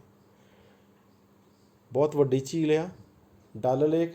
ਡਲ ਲੇਕ ਤੋਂ ਅੱਗੇ ਹੁੰਦੇ ਹੋਏ ਇੱਥੇ ਇੱਕ ਹੋਰ ਝੀਲ ਆਉਂਦੀ ਆ, ਦੇਖੋ ਜਿੱਥੇ ਨਾ ਨੀਲਾ ਜਿਹਾ ਜ਼ਿਆਦਾ ਗੂੜਾ ਕੀਤਾ, ਉਹ ਇੱਕ ਹੋਰ ਝੀਲ ਆਉਂਦੀ, ਇਹ ਹੈਗੀ ਵੁਲਰ ਲੇਕ। ਕਿਹੜੀ ਆ? ਵੁਲਰ ਲੇਕ। ਔਰ ਇਹ ਭਾਰਤ ਦੀ ਮਿੱਠੇ ਪਾਣੀ ਦੀ ਸਭ ਤੋਂ ਵੱਡੀ ਝੀਲ ਆ। ਮਿੱਠੇ ਪਾਣੀ ਦੀ, ਮਿੱਠੇ ਯਾਨੀ ਇਹਦਾ ਪਾਣੀ ਸਵਾਦ ਆ। ਕਈ ਥਾਵਾਂ 'ਤੇ ਨਾ ਪਾਣੀ ਜਿਹੜਾ ਖਾਰਾ ਪਾਣੀ ਝੀਲਾਂ ਦੇ ਵਿੱਚ, ਇਹ ਮਿੱਠੇ ਪਾਣੀ ਦੀ ਝੀਲ ਹੈਗੀ। ਕਿਹੜੀ ਹੈਗੀ? ਵੁਲਰ ਲੇਕ। ਤਾਂ ਆਪਾਂ ਕੀ ਪਤਾ ਲੱਗਿਆ ਸਾਨੂੰ ਵੀ ਜਿਹੜੀ ਜੇਹਲਮ ਦਰਿਆ ਆ, ਜੇਹਲਮ ਦਰਿਆ ਦੇ ਉੱਤੇ 2 ਲੇਕਾਂ, ਇੱਕ ਡਲ ਲੇਕ ਆ ਅਤੇ ਇੱਕ ਵੁਲਰ ਲੇਕ ਹੈਗੀ ਆ। ਅਤੇ ਇਹ ਸ਼ੁਰੂ ਹੁੰਦੇ ਵੈਰੀ ਨਾਗ ਤੋਂ, ਅਤੇ ਅੱਗੇ ਦੇਖੋ ਆ ਜੇਹਲਮ ਇੱਥੋਂ ਆਉਂਦੀ ਹੋਈ ਇੱਥੇ ਝੰਗ ਨਾਂ ਦੀ ਥਾਂ ਦੇ ਉੱਤੇ ਜਿਹੜੀ ਆ ਚਨਾਬ ਦੇ ਵਿੱਚ ਜਾ ਮਿਲਦੀ ਆ। ਠੀਕ ਹੈ, ਝੰਗ ਨਾਂ ਦੀ ਜਗ੍ਹਾ 'ਤੇ ਮਿਲਦੀ ਆ। ਅੱਗੇ ਦੀ ਡਿਟੇਲ 'ਚ ਪੜ੍ਹਦੇ ਹਾਂ। ਪੀਰ ਪੰਜਾਲ ਵਿੱਚ ਵੈਰੀ ਨਾਗ ਝਰਨੇ ਤੋਂ ਉਹਦਾ ਜਨਮ ਹੁੰਦਾ ਹੈ। 400 ਕਿਲੋਮੀਟਰ ਲੰਬੀ ਆ। ਮੁੱਖ ਸ਼ਹਿਰ ਅਨੰਤਨਾਗ, ਸ਼੍ਰੀਨਗਰ। ਵੁਲਰ ਝੀਲ ਤੋਂ ਬਾਅਦ ਇਹ ਪਾਕਿਸਤਾਨ 'ਚ ਦਾਖਲ ਹੁੰਦੀ ਆ। ਵੁਲਰ ਝੀਲ ਮਿੱਠੇ ਪਾਣੀ ਦੀ ਸਭ ਤੋਂ ਵੱਡੀ ਝੀਲ ਹੈ ਭਾਰਤ ਦੀ। ਇਹ ਕੁਐਸਚਨ ਵੀ ਕਈ ਵਾਰੀ ਆ ਜਾਂਦਾ, ਝੀਲਾਂ ਵਾਲਾ ਵੀ ਆਉਣਾ ਕੁਐਸਚਨ, ਉਹਦੇ ਵਿੱਚ ਵੀ ਇਹ ਹੈਗਾ। ਸੋ ਇਹ ਸੀ ਜੇਹਲਮ ਦਰਿਆ। ਅੱਗੇ ਬੱਚਿਓ ਗੱਲ ਕਰਦੇ ਹਾਂ ਆਪਾਂ, ਅਗਲਾ ਦਰਿਆ ਸਾਡਾ ਚਨਾਬ ਹੈਗਾ। ਚਨਾਬ ਦੇਖੋ ਆਹ ਜਿਹੜਾ ਯੈਲੋ, ਇੱਥੋਂ ਯੈਲੋ ਕੀਤਾ ਆ। ਹੁਣ ਆਹ ਸਾਰਾ ਜਿਹੜਾ ਹੈ ਨਾ, ਇਹ ਕੀ ਹੈਗਾ, ਕਿਹੜਾ ਰਾਜ ਆ? ਇਹ ਹੈਗਾ ਹਿਮਾਚਲ ਪ੍ਰਦੇਸ਼। ਹੁਣ ਹਿਮਾਚਲ ਪ੍ਰਦੇਸ਼ ਦੇ ਵਿੱਚ ਆਹ ਦੇਖੋ ਚੰਦਰਾ ਲਿਖਿਆ, ਇੱਕ ਭਾਗਾ ਲਿਖਿਆ। ਇਹ 2 ਨਦੀਆਂ ਚੰਦਰਾ ਅਤੇ ਭਾਗਾ, ਇਹ ਬਾਅਦ 'ਚ ਇੱਥੇ ਆ ਕੇ ਜੁੜਦੀਆਂ। ਠੀਕ ਹੈ, ਇੱਥੇ ਅੱਗੇ ਇਹਦਾ ਨਾਂ ਬਣ ਜਾਂਦਾ ਚੰਦਰ ਭਾਗਾ। ਇੱਥੋਂ ਲੈ ਕੇ ਹਿਮਾਚਲ ਤੱਕ ਜਿਹੜਾ ਆ ਇਹ ਚੰਦਰ ਭਾਗਾ ਹੀ ਇਹਦਾ ਨਾਂ ਚੱਲਦਾ। ਚੰਦਰਾ ਅਤੇ ਭਾਗਾ 2 ਨਦੀਆਂ ਆ ਜਿੱਥੋਂ ਚਨਾਬ ਦਾ ਜਨਮ ਹੁੰਦਾ ਆ। ਅਤੇ ਹਿਮਾਚਲ ਪ੍ਰਦੇਸ਼ 'ਚ ਇਹਨੂੰ ਇੱਥੋਂ ਚੰਦਰ ਭਾਗਾ ਕਹਿੰਦੇ ਜਦੋਂ ਇਕੱਠੀਆਂ ਹੋ ਜਾਂਦੀਆਂ। ਠੀਕ ਹੈ, ਉਸ ਤੋਂ ਬਾਅਦ ਵਿੱਚ ਇਹਦਾ ਨਾਂ ਜਿਹੜਾ ਚਨਾਬ ਹੋ ਜਾਂਦਾ ਜਦੋਂ ਜੰਮੂ ਕਸ਼ਮੀਰ ਤੋਂ ਐਂਟਰ ਕਰਦੀ ਆ ਕੇ, ਫਿਰ ਇਹ ਝੰਗ 'ਚ ਜੇਹਲਮ ਦੇ ਨਾਲ ਜਾ ਕੇ ਰਲਦੀ ਆ। ਠੀਕ ਹੈ ਜੀ, ਇਹ ਆ ਚਨਾਬ। ਬੜਾ ਲਾਚਾ ਦर्रा ਹਿਮਾਚਲ ਪ੍ਰਦੇਸ਼ ਤੋਂ ਜਨਮ ਹੁੰਦਾ ਇਹਦਾ। ਬੜਾ ਲਾਚਾ ਦर्रा ਕਹਿੰਦੇ 2 ਪਹਾੜਾਂ ਦੇ ਵਿੱਚੋਂ ਜਿਹੜਾ ਰਸਤਾ ਆ ਉਹਨੂੰ ਦर्रा ਕਹਿੰਦੇ। ਇੱਥੋਂ ਦਾ ਜਨਮ ਆ। ਅਤੇ ਭਾਗਾ ਦੋ ਦਰਿਆਵਾਂ ਦਾ ਮੇਲ ਆ। ਹਿਮਾਚਲ ਪ੍ਰਦੇਸ਼ 'ਚ ਇਹਨੂੰ ਚੰਦਰ ਭਾਗਾ ਕਹਿੰਦੇ ਆ। ਇਹਦੀ ਲੰਬਾਈ 1800 ਕਿਲੋਮੀਟਰ ਆ। ਮਾਰੋ ਸਦਰ ਅਤੇ ਤਵੀ ਦੋ ਸਹਾਇਕ ਨਦੀਆਂ ਇਹਦੀਆਂ। ਨੈਕਸਟ ਅੱਗੇ ਬੱਚਿਓ ਰਾਵੀ ਦਰਿਆ ਆ। ਦੇਖੋ ਰਾਵੀ, ਆਹ ਰਾਵੀ ਆ। ਕਿਉਂਕਿ ਯੈਲੋ ਮੈਂ ਇਸ ਕਰਕੇ ਕੀਤਾ, ਬਹੁਤ ਸਾਰੀਆਂ ਨਦੀਆਂ ਫਿਰ ਆਪਾਂ ਨੂੰ ਕਲੀਅਰ ਨਹੀਂ ਹੁੰਦਾ ਨਾ, ਠੀਕ ਹੈ। ਤਾਂ ਜਦੋਂ ਆਪਾਂ ਇਹਦੀ ਗੱਲ ਕਰਨੀ ਹੈ ਨਾ ਰਾਵੀ ਦਰਿਆ ਦੀ, ਤਾਂ ਰਾਵੀ ਦਰਿਆ ਜਿਹੜਾ ਆ ਇਹ ਵੀ ਹਿਮਾਚਲ ਪ੍ਰਦੇਸ਼ ਹੈ। ਦੇਖੋ ਇਹਦਾ ਜਨਮ ਵੀ ਹਿਮਾਚਲ ਪ੍ਰਦੇਸ਼ 'ਚ ਹੁੰਦਾ। ਇੱਥੇ ਚਨਾਬ ਦਾ ਆ ਜਿਹੜਾ ਹੈਗਾ, ਬੜਾ ਲਾਚਾ ਦਰਿਆ ਤੋਂ ਇੱਥੋਂ ਜਿਹੜਾ ਹੈਗਾ ਇਹ ਰੋਹਤਾਂਗ ਦੇ ਕੋਲੋਂ ਜਿਹੜਾ ਇਹਦਾ ਜਨਮ ਹੁੰਦਾ ਆ ਰਾਵੀ ਦਰਿਆ ਦਾ। ਰੋਹਤਾਂਗ ਵੀ ਇੱਕ ਦर्रा ਆ, ਇੱਕ ਜਗ੍ਹਾ ਆ, ਲੋਕ ਘੁੰਮਣ ਜਾਂਦੇ ਇੱਥੇ। ਫਿਰ ਇੱਥੋਂ ਹੁੰਦੀ ਹੋਈ ਹੈ ਇਹ ਪਹਿਲਾ ਦਰਿਆ ਆ ਜਿਹੜਾ ਪੰਜਾਬ ਦੇ ਵਿੱਚ ਦਾਖਲ ਹੁੰਦਾ ਆ ਪਠਾਨਕੋਟ ਦੇ ਕੋਲ। ਫਿਰ ਬਾਅਦ 'ਚ ਬਾਹਰ ਲਾਹੌਰ ਦੇ ਲਾਗੇ ਹੁੰਦਾ ਹੋਇਆ ਜਾ ਕੇ ਚਨਾਬ ਦਰਿਆ ਦੇ ਵਿੱਚ ਜਾ ਰਲਦਾ ਆ, ਠੀਕ ਹੈ ਜੀ। ਤਾਂ ਕੁਐਸਚਨ ਕਈ ਵਾਰੀ ਆ ਜਾਂਦਾ ਆ NTSC ਦੇ ਵਿੱਚ ਵੀ ਕਿਹੜਾ ਦਰਿਆ ਪੰਜਾਬ ਦੇ ਵਿੱਚ, ਕਿਉਂਕਿ ਆਪਾਂ ਪੰਜਾਬ NTSC ਦੀ ਤਿਆਰੀ ਕਰ ਰਹੇ ਹਾਂ ਤਾਂ ਪੰਜਾਬ ਨਾਲ ਕੰਸਰਨਡ ਹੀ ਕੁਐਸਚਨ ਜ਼ਿਆਦਾਤਰ ਪੁੱਛੇ ਜਾਣਗੇ। ਤਾਂ ਕਿਹੜਾ ਪੰਜਾਬ ਦਾ ਪਹਿਲਾ ਦਰਿਆ ਹੈ ਜਿਹੜਾ ਪੰਜਾਬ ਦੇ ਵਿੱਚ ਐਂਟਰ ਕਰਦਾ ਹੈ ਹਿਮਾਚਲ ਪ੍ਰਦੇਸ਼ ਤੋਂ, ਤਾਂ ਉਹ ਰਾਵੀ ਹੈ। ਵਿੱਚ ਹੈ ਥੋੜ੍ਹਾ ਚਿਰ ਹੀ ਆ ਦੇਖੋ ਇੰਨੀ ਕੁ ਜਗ੍ਹਾ 'ਤੇ ਹੀ ਰਹਿੰਦਾ ਸਾਡੇ ਕੋਲ, ਫਿਰ ਪਾਕਿਸਤਾਨ 'ਚ ਚਲੇ ਜਾਂਦਾ ਹੈ ਨਾ। ਰੋਹਤਾਂਗ ਹਿਮਾਚਲ ਪ੍ਰਦੇਸ਼ ਤੋਂ ਇਹਦਾ ਜਨਮ ਹੁੰਦਾ। 725 ਕਿਲੋਮੀਟਰ ਭਾਰਤ ਵਿੱਚ ਆ। ਉੰਝ, ਬੱਦਲ, ਸਿਓਲ ਇਹਦੀਆਂ ਸਹਾਇਕ ਨਦੀਆਂ ਆ। ਨੈਕਸਟ ਅੱਗੇ ਹੋਇਆ ਬਿਆਸ ਦਰਿਆ। ਤਾਂ ਆਪਾਂ ਜਿਹੜੇ ਆ ਕਿਉਂਕਿ ਕਪੂਰਥਲੇ 'ਚ ਰਹਿੰਦੇ ਹਾਂ, ਅਤੇ ਕਪੂਰਥਲਾ ਜਿਹੜਾ ਜ਼ਿਲ੍ਹਾ ਹੈਗਾ ਇਹਦੇ ਲਾਗੇ ਹੀ ਜਦੋਂ ਆਪਾਂ ਅੰਮ੍ਰਿਤਸਰ ਨੂੰ ਜਾਈਏ ਤਾਂ ਬਿਆਸ ਦਰਿਆ ਆਪਾਂ ਅਕਸਰ ਦੇਖਦੇ ਹਾਂ ਆਉਂਦੇ ਜਾਂਦੇ ਨਾ। ਤਾਂ ਇਹਦਾ ਜਨਮ ਬੱਚਿਓ ਆ ਦੇਖੋ ਸੋਲਾਂਗ ਵੈਲੀ ਦੇ ਕੋਲ ਬਿਆਸ ਕੋਂਡ ਨਾਂ ਦੀ ਜਗ੍ਹਾ ਆ, ਬਿਆਸ ਕੋਂਡਾ ਲਿਖਿਆ ਆ। ਇੱਥੋਂ ਇਹਦਾ ਜਨਮ ਹੁੰਦਾ ਆ। ਇੱਥੋਂ ਮਨਾਲੀ ਕੁੱਲੂ ਤੋਂ ਹੁੰਦਾ ਹੋਇਆ ਦੇਖੋ ਆ ਪੰਡੋਹ ਡੈਮ ਵੀ ਇੱਥੇ ਆ ਜਾਂਦਾ। ਨਦੌਨ ਤੋਂ ਹੁੰਦਾ ਹੋਇਆ ਫਿਰ ਇਹ ਹੁਸ਼ਿਆਰਪੁਰ ਤੋਂ ਐਂਟਰ ਕਰਦਾ ਆ ਪੰਜਾਬ ਦੇ ਵਿੱਚ, ਅਤੇ ਇੱਥੇ ਆ ਕੇ ਹਰੀਕੇ ਨਾਂ ਦੀ ਜਗ੍ਹਾ, ਹਰੀਕੇ ਦੇਖੋ ਲਿਖਿਆ ਹੋਇਆ, ਹਰੀਕੇ ਨਾਂ ਦੀ ਜਗ੍ਹਾ ਦੇ ਉੱਤੇ ਸਤਲੁਜ ਦਰਿਆ ਦੇ ਨਾਲ ਰਲ ਜਾਂਦਾ ਆ, ਠੀਕ ਹੈ। ਇਹ ਆ ਸਾਡਾ ਬਿਆਸ ਦਰਿਆ, ਠੀਕ ਹੈ। ਰੋਹਤਾਂਗ ਦੇ ਕੋਲ ਬਿਆਸ ਕੁੰਡ ਤੋਂ ਸ਼ੁਰੂ ਹੁੰਦਾ। 470 ਕਿਲੋਮੀਟਰ ਭਾਰਤ ਵਿੱਚ ਆ। ਓਹਲ, ਸੁਕੇਤੀ, ਪਾਰਬਤੀ, ਤੀਤਚੱਕੀ, ਬਾਣ ਗੰਗਾ ਦੀਆਂ ਸਹਾਇਕ ਨਦੀਆਂ। ਹਰੀਕੇ ਪੱਤਨ ਵਿਖੇ ਸਤਲੁਜ ਵਿੱਚ ਜਾ ਮਿਲਦਾ ਹੈ। ਅੱਗੇ ਬੱਚਿਓ ਸਾਡਾ ਜਿਹੜਾ ਸਿੰਧ ਨਦੀ ਤੰਤਰ ਦਾ ਲਾਸਟ ਦਰਿਆ ਆ ਉਹ ਹੈਗਾ ਸਤਲੁਜ ਦਰਿਆ। ਦੇਖੋ ਆ ਮਾਨਸਰੋਵਰ ਦੀ ਗੱਲ ਕੀਤੀ ਸੀ, ਮਾਨਸਰੋਵਰ ਦੇ ਕੋਲ ਆ ਦੇਖੋ ਸਿੰਧ ਨਿਕਲਦਾ ਪਿਆ। ਮਾਨਸਰੋਵਰ ਦੇ ਕੋਲ ਹੀ ਜਿਹੜਾ ਸਾਡਾ ਸਤਲੁਜ ਦਰਿਆ ਨਿਕਲਦਾ ਪਿਆ। ਦੇਖੋ ਇੱਥੋਂ ਹੁੰਦਾ ਹੋਇਆ ਲਾਹੌਲ ਸਪੀਤੀ ਦੇ ਕੋਲੋਂ ਜਿਹੜਾ ਆ ਹਿਮਾਚਲ 'ਚ ਪ੍ਰਵੇਸ਼ ਕਰਦਾ ਆ। ਹਿਮਾਚਲ 'ਚੋਂ ਪ੍ਰਵੇਸ਼ ਕਰਦਾ ਹੋਇਆ ਅਤੇ ਬੱਚੇ ਆਹ ਦੇਖੋ ਇੱਥੇ ਥੋੜ੍ਹਾ ਜਿਹਾ ਨੀਲਾ ਨੀਲਾ ਗੂੜਾ ਦਿਖਦਾ ਪਿਆ ਨਾ, ਇਹ ਤੁਹਾਡਾ ਭਾਖੜਾ ਡੈਮ ਹੈਗਾ। ਇਹਨੂੰ ਤੁਸੀਂ ਯਾਦ ਕਰ ਸਕਦੇ, ਪੇਪਰ 'ਚ ਕਈ ਵਾਰੀ ਆ ਜਾਂਦਾ ਨਕਸ਼ੇ 'ਚ ਭਰਨ ਨੂੰ ਵੀ ਭਾਖੜਾ ਡੈਮ ਕਿੱਥੇ ਆ। ਅਤੇ ਆਹ ਦੇਖੋ ਭਾਖੜਾ ਡੈਮ ਹੈਗਾ ਬਿਲਕੁਲ ਸਿਰੇ ਦੇ ਉੱਤੇ ਪੰਜਾਬ ਅਤੇ ਹਿਮਾਚਲ ਪ੍ਰਦੇਸ਼ ਦੀ ਜਿਹੜੀ ਹੱਦ ਹੈ ਉਹਦੇ ਉੱਤੇ ਬਣਿਆ ਹੋਇਆ ਆ। ਉਸ ਤੋਂ ਬਾਅਦ ਅੱਗੇ ਨੰਗਲ ਆ ਜਾਂਦਾ, ਨੰਗਲ ਤੋਂ ਅੱਗੇ ਲੁਧਿਆਣਾ, ਲੁਧਿਆਣੇ ਦੇ ਕੋਲ ਸਤਲੁਜ ਦਰਿਆ ਚੱਲਦਾ ਨਾ, ਤੁਸੀਂ ਦੇਖਿਆ ਹੋਣਾ ਬੱਚਿਓ। ਇੱਥੋਂ ਅੱਗੇ ਹੁੰਦਾ ਹੋਇਆ ਇਹ ਜਿਹੜਾ ਆਹ ਦੇਖੋ ਇੱਥੇ ਲੁਧਿਆਣੇ ਤੋਂ ਅੱਗੇ ਜਾ ਕੇ ਆਹ ਜਗ੍ਹਾ ਹਰੀਕੇ ਜਿੱਥੇ ਬਿਆਸ ਅਤੇ ਸਤਲੁਜ ਮਿਲਦੇ ਆ। ਫਿਰ ਇੱਥੋਂ ਹੁੰਦਾ ਹੋਇਆ ਅੱਗੇ ਜਾ ਕੇ ਇਹ ਚਨਾਬ 'ਚ ਜਾ ਮਿਲਦਾ, ਠੀਕ ਹੈ ਜੀ। ਇਹ ਆ ਸਤਲੁਜ ਦਰਿਆ। ਸਤਲੁਜ ਦਰਿਆ ਬਾਰੇ ਜਾਣਕਾਰੀ ਲਈ ਰਕਸਤਾਲ ਨਾਂ ਦੀ ਜਗ੍ਹਾ ਹੈ ਤਿੱਬਤ ਤੋਂ, ਯਾਨੀ ਮਾਨਸਰੋਵਰ ਦੇ ਕੋਲ ਰਕਸਤਾਲ ਨਾਂ ਦੀ ਜਗ੍ਹਾ ਤੋਂ ਸ਼ੁਰੂ ਹੁੰਦਾ ਹੈ। 1150 ਕਿਲੋਮੀਟਰ ਲੰਬੀ ਇਹ ਸਹਾਇਕ ਨਦੀ ਹੈਗੀ ਸਿੰਧ ਦੀ। ਸਪੀਤੀ, ਸੋਯਾਨ ਸਹਾਇਕ ਨਦੀਆਂ ਇਹਦੀਆਂ। ਹੋਰ ਸ਼ਿਪਕੀ ਲਾ ਦर्रे ਤੋਂ ਭਾਰਤ ਵਿੱਚ ਦਾਖਲ ਹੁੰਦੀ ਹੈ, ਪਾਕਿਸਤਾਨ ਵਿੱਚ ਚਨਾਬ ਦਰਿਆ 'ਚ ਜਾ ਮਿਲਦੀ ਹੈ। ਸੋ ਇਹ ਸੀਗਾ ਆਪਣਾ ਜਿਹੜਾ ਸਿੰਧ ਨਦੀ ਤੰਤਰ। ਅੱਗੇ ਆਪਾਂ ਬੱਚਿਓ ਗੱਲ ਕਰਨੀ ਆ ਗੰਗਾ ਨਦੀ ਤੰਤਰ ਦੀ, ਠੀਕ ਹੈ। ਕਿਉਂਕਿ ਸਿੰਧ ਦਰਿਆ, ਸਿੰਧ, ਗੰਗਾ ਅਤੇ ਬ੍ਰਹਮਪੁੱਤਰ ਇਹ ਤਿੰਨ ਨਦੀ ਤੰਤਰ ਆ ਸਾਡੇ ਭਾਰਤ ਦੇ, ਜਿਨ੍ਹਾਂ ਦੇ ਬਾਰੇ ਸਾਨੂੰ ਜਾਣਕਾਰੀ ਹੋਣੀ ਚਾਹੀਦੀ ਆ। ਦੂਸਰਾ ਇਹ ਸਾਡਾ ਹੈਗਾ ਸ਼ੁਰੂ ਹੋ ਜਾਂਦਾ ਹੈ ਗੰਗਾ ਜਲ ਭੰਡਾਰ ਜਾਂ ਗੰਗਾ ਡਰੇਨੇਜ ਸਿਸਟਮ ਜਾਂ ਗੰਗਾ ਨਦੀ ਤੰਤਰ। ਹੁਣ ਗੰਗਾ ਨਦੀ ਤੰਤਰ ਨੂੰ ਜਾਣਨ ਦੇ ਲਈ ਨਾ ਤਾਂ ਬੱਚਿਓ ਸਾਡੇ ਨੂੰ ਇਹ ਜਾਣਕਾਰੀ ਹੋਣੀ ਚਾਹੀਦੀ ਆ ਵੀ ਗੰਗਾ ਸ਼ੁਰੂ ਕਿੱਥੋਂ ਹੁੰਦੀ ਆ। ਹੁਣ ਦੇਖੋ ਆਹ ਜਿਹੜਾ ਮੈਂ ਪੀਲਾ ਕੀਤਾ ਆ ਇਹਦੇ ਪਿੱਛੇ ਕੀ ਹੈ, ਧਿਆਨ ਨਾਲ ਦੇਖਿਓ ਕਿਉਂਕਿ ਬਰੀਕ ਲਿਖਿਆ ਹੋਇਆ, ਅਤੇ ਤੁਸੀਂ ਜਿਹੜਾ ਆ ਇਹਨੂੰ ਥੋੜ੍ਹਾ ਧਿਆਨ ਨਾਲ ਦੇਖਣਾ। ਆਹ ਦੇਖੋ ਗਊਮੁਖ ਨਾਂ ਦੀ ਜਗ੍ਹਾ, ਉਹਦੇ ਕੋਲ ਗੰਗੋਤਰੀ ਗਲੇਸ਼ੀਅਰ ਆ, ਪੜ੍ਹਿਆ ਜਾਂਦਾ ਲਿਖਿਆ ਹੋਇਆ ਗੰਗੋਤਰੀ ਗਲੇਸ਼ੀਅਰ ਤੋਂ ਇਹ ਸ਼ੁਰੂ ਹੁੰਦੀ ਆ ਨਦੀ। ਠੀਕ ਹੈ ਜੀ। ਇਹ ਨਦੀ ਜਿਹੜੀ ਗੰਗਾ ਨਹੀਂ ਹੈਗੀ, ਗੰਗੋਤਰੀ ਤੋਂ ਆਪਾਂ ਕਹਿੰਦੇ ਨਾ ਗੰਗਾ ਦਾ ਜਨਮ ਕਿੱਥੋਂ ਹੋਇਆ, ਗੰਗੋਤਰੀ ਤੋਂ ਹੋਇਆ। ਇੱਦਾਂ ਨਹੀਂ ਹੁੰਦਾ, ਗੰਗਾ ਦਾ ਜਨਮ ਗੰਗੋਤਰੀ ਤੋਂ ਨਹੀਂ ਹੋਇਆ। ਗੰਗੋਤਰੀ ਤੋਂ ਜਿਹੜੀ ਨਦੀ ਵਹਿੰਦੀ ਉਹਦਾ ਨਾਮ ਬੱਚਿਓ ਭਾਗੀਰਥੀ ਆ। ਆਹ ਦੇਖੋ ਲਿਖਿਆ ਭਾਗੀਰਥੀ, ਭਾਗੀਰਥੀ। ਇੱਕ ਚੀਜ਼ ਇਹ ਹੋ ਗਈ। ਦੂਜੀ ਆ ਦੇਖੋ ਸਤੋਪਦ ਗਲੇਸ਼ੀਅਰ ਆ, ਸਤੋਪਦ ਗਲੇਸ਼ੀਅਰ, ਸਤੋਪਦ ਗਲੇਸ਼ੀਅਰ ਦੇ ਕੋਲੋਂ ਆਹ ਦੇਖੋ ਇੱਕ ਹੋਰ ਦਰਿਆ ਨਿਕਲਦਾ ਪਿਆ ਆ। ਠੀਕ ਹੈ ਜੀ। ਇਹਨੂੰ ਅਸੀਂ ਕਹਿੰਦੇ ਅਲਕਨੰਦਾ। ਆ ਜਿਹੜਾ ਭਾਗੀਰਥੀ ਆ, ਆ ਅਲਕਨੰਦਾ ਆ। ਠੀਕ ਹੈ। ਹੁਣ ਇਹਨਾਂ ਵਿੱਚ ਕਈ ਸਹਾਇਕ ਨਦੀਆਂ ਮਿਲਦੀਆਂ। ਠੀਕ ਹੈ ਜੀ। ਕਈ ਲਿਖੀਆਂ, ਕਈ ਨਾਂ ਲਿਖੇ ਹੋਏ ਆ ਦੇਖੋ, ਹੈ ਨਾ। ਨੰਦਕਿਨੀ, ਪਿੰਦਰ, ਕਈ ਇੱਦਾਂ ਦੇ ਨਾਂ ਲਿਖੇ ਹੋਏ ਆ ਨਾ। ਇਹ ਚੀਜ਼ਾਂ ਜਿਹੜੀਆਂ ਆਪਾਂ ਇਹ ਬਹੁਤ ਮਾਨਿਊਟਲੀ ਦੇਖਣ ਵਾਲੀਆਂ ਹੈਗੀਆਂ, ਇਹਨੂੰ ਵੀ ਆਪਾਂ ਕਰ ਸਕਦੇ ਹਾਂ। ਪਰ ਸਾਡਾ ਮੁੱਖ ਮਕਸਦ ਇਹ ਆ ਵੀ ਇੱਥੋਂ ਭਾਗੀਰਥੀ ਨਿਕਲਦੀ ਆ, ਇੱਥੋਂ ਗੰਗੋਤਰੀ ਤੋਂ ਭਾਗੀਰਥੀ ਨਿਕਲਦੀ ਆ, ਸਤੋਪਦ ਗਲੇਸ਼ੀਅਰ ਤੋਂ ਅਲਕਨੰਦਾ ਨਿਕਲਦੀ, ਇਸ ਜਗ੍ਹਾ 'ਤੇ ਆ ਕੇ ਮਿਲ ਜਾਂਦੇ ਆ। ਇਸ ਜਗ੍ਹਾ ਨੂੰ ਅਸੀਂ ਕਹਿੰਦੇ ਦੇਵ ਪ੍ਰਯਾਗ। ਨਾਂ ਯਾਦ ਰੱਖਿਓ, ਦੇਵ ਪ੍ਰਯਾਗ। ਠੀਕ ਹੈ। ਦੇਵ ਪ੍ਰਯਾਗ ਤੋਂ ਬਾਅਦ ਇਹਦਾ ਨਾਂ ਗੰਗਾ ਸ਼ੁਰੂ ਹੁੰਦਾ। ਦੇਖੋ ਲਿਖਿਆ ਨਾ ਗੰਗਾ, ਯਾਨੀ ਦੇਵ ਪ੍ਰਯਾਗ ਤੋਂ ਬਾਅਦ ਗੰਗਾ ਸ਼ੁਰੂ ਹੁੰਦੀ ਹੈ। ਅਤੇ ਉੱਦਾਂ ਆਪਾਂ ਕਹਿ ਦਿੰਦੇ ਹਾਂ ਕੁਐਸਚਨ, ਕਿਉਂਕਿ ਇਹ ਕੁਐਸਚਨ 'ਤੇ ਡਿਪੈਂਡ ਕਰਦਾ ਨਾ ਆਪਸ਼ਨ 'ਚ ਕੀ ਆਨਸਰ ਆਉਂਦਾ ਵੀ ਗੰਗਾ ਦਾ ਜਨਮ ਕਿੱਥੋਂ ਹੋਇਆ। ਜੇਕਰ ਆਪਸ਼ਨ 'ਚ ਗੰਗੋਤਰੀ ਆਉਂਦਾ ਪਿਆ ਤਾਂ ਫਿਰ ਆਪਾਂ ਗੰਗੋਤਰੀ ਮਾਰਕ ਕਰਨਾ। ਪਰ ਜਿਹੜਾ ਗੰਗਾ ਦਾ ਨਾਂ ਜਿਹੜਾ ਦੇਵ ਪ੍ਰਯਾਗ ਤੋਂ ਗੰਗਾ ਪੈਂਦਾ, ਅਤੇ ਅਸਲ ਦੇ ਵਿੱਚ ਉੱਪਰੋਂ ਭਾਗੀਰਥੀ ਅਤੇ ਇੱਕ ਪਾਸਿਓਂ ਅਲਕਨੰਦਾ ਆਉਂਦੀ ਆ। ਇਹ ਯਾਦ ਰੱਖਿਓ ਤੁਸੀਂ, ਤੁਹਾਡੇ ਲਈ ਬਹੁਤ ਜ਼ਰੂਰੀ ਆ। ਹੁਣ ਆਹ ਦੇਖੋ ਇੱਕ ਫੋਟੋ ਵੀ ਹੈਗੀ ਆ। ਇਸ ਪਾਸਿਓਂ ਅਲਕਨੰਦਾ ਨਦੀ ਆਉਂਦੀ ਪਈ, ਇਸ ਪਾਸਿਓਂ ਭਾਗੀਰਥੀ ਆਉਂਦੀ ਪਈ। ਇੱਥੇ ਆ ਕੇ ਇਹ ਮਿਲਦੀਆਂ। ਇਹ ਦੇਵ ਪ੍ਰਯਾਗ ਨਾਂ ਦੀ ਜਗ੍ਹਾ ਆ। ਹਿੰਦੂ ਧਰਮ ਦੇ ਵਿੱਚ ਇਹਨੂੰ ਬਹੁਤ ਮਾਨਤਾ ਦਿੱਤੀ ਗਈ ਹੈ। ਇੱਥੇ 5 ਪ੍ਰਯਾਗ ਆ।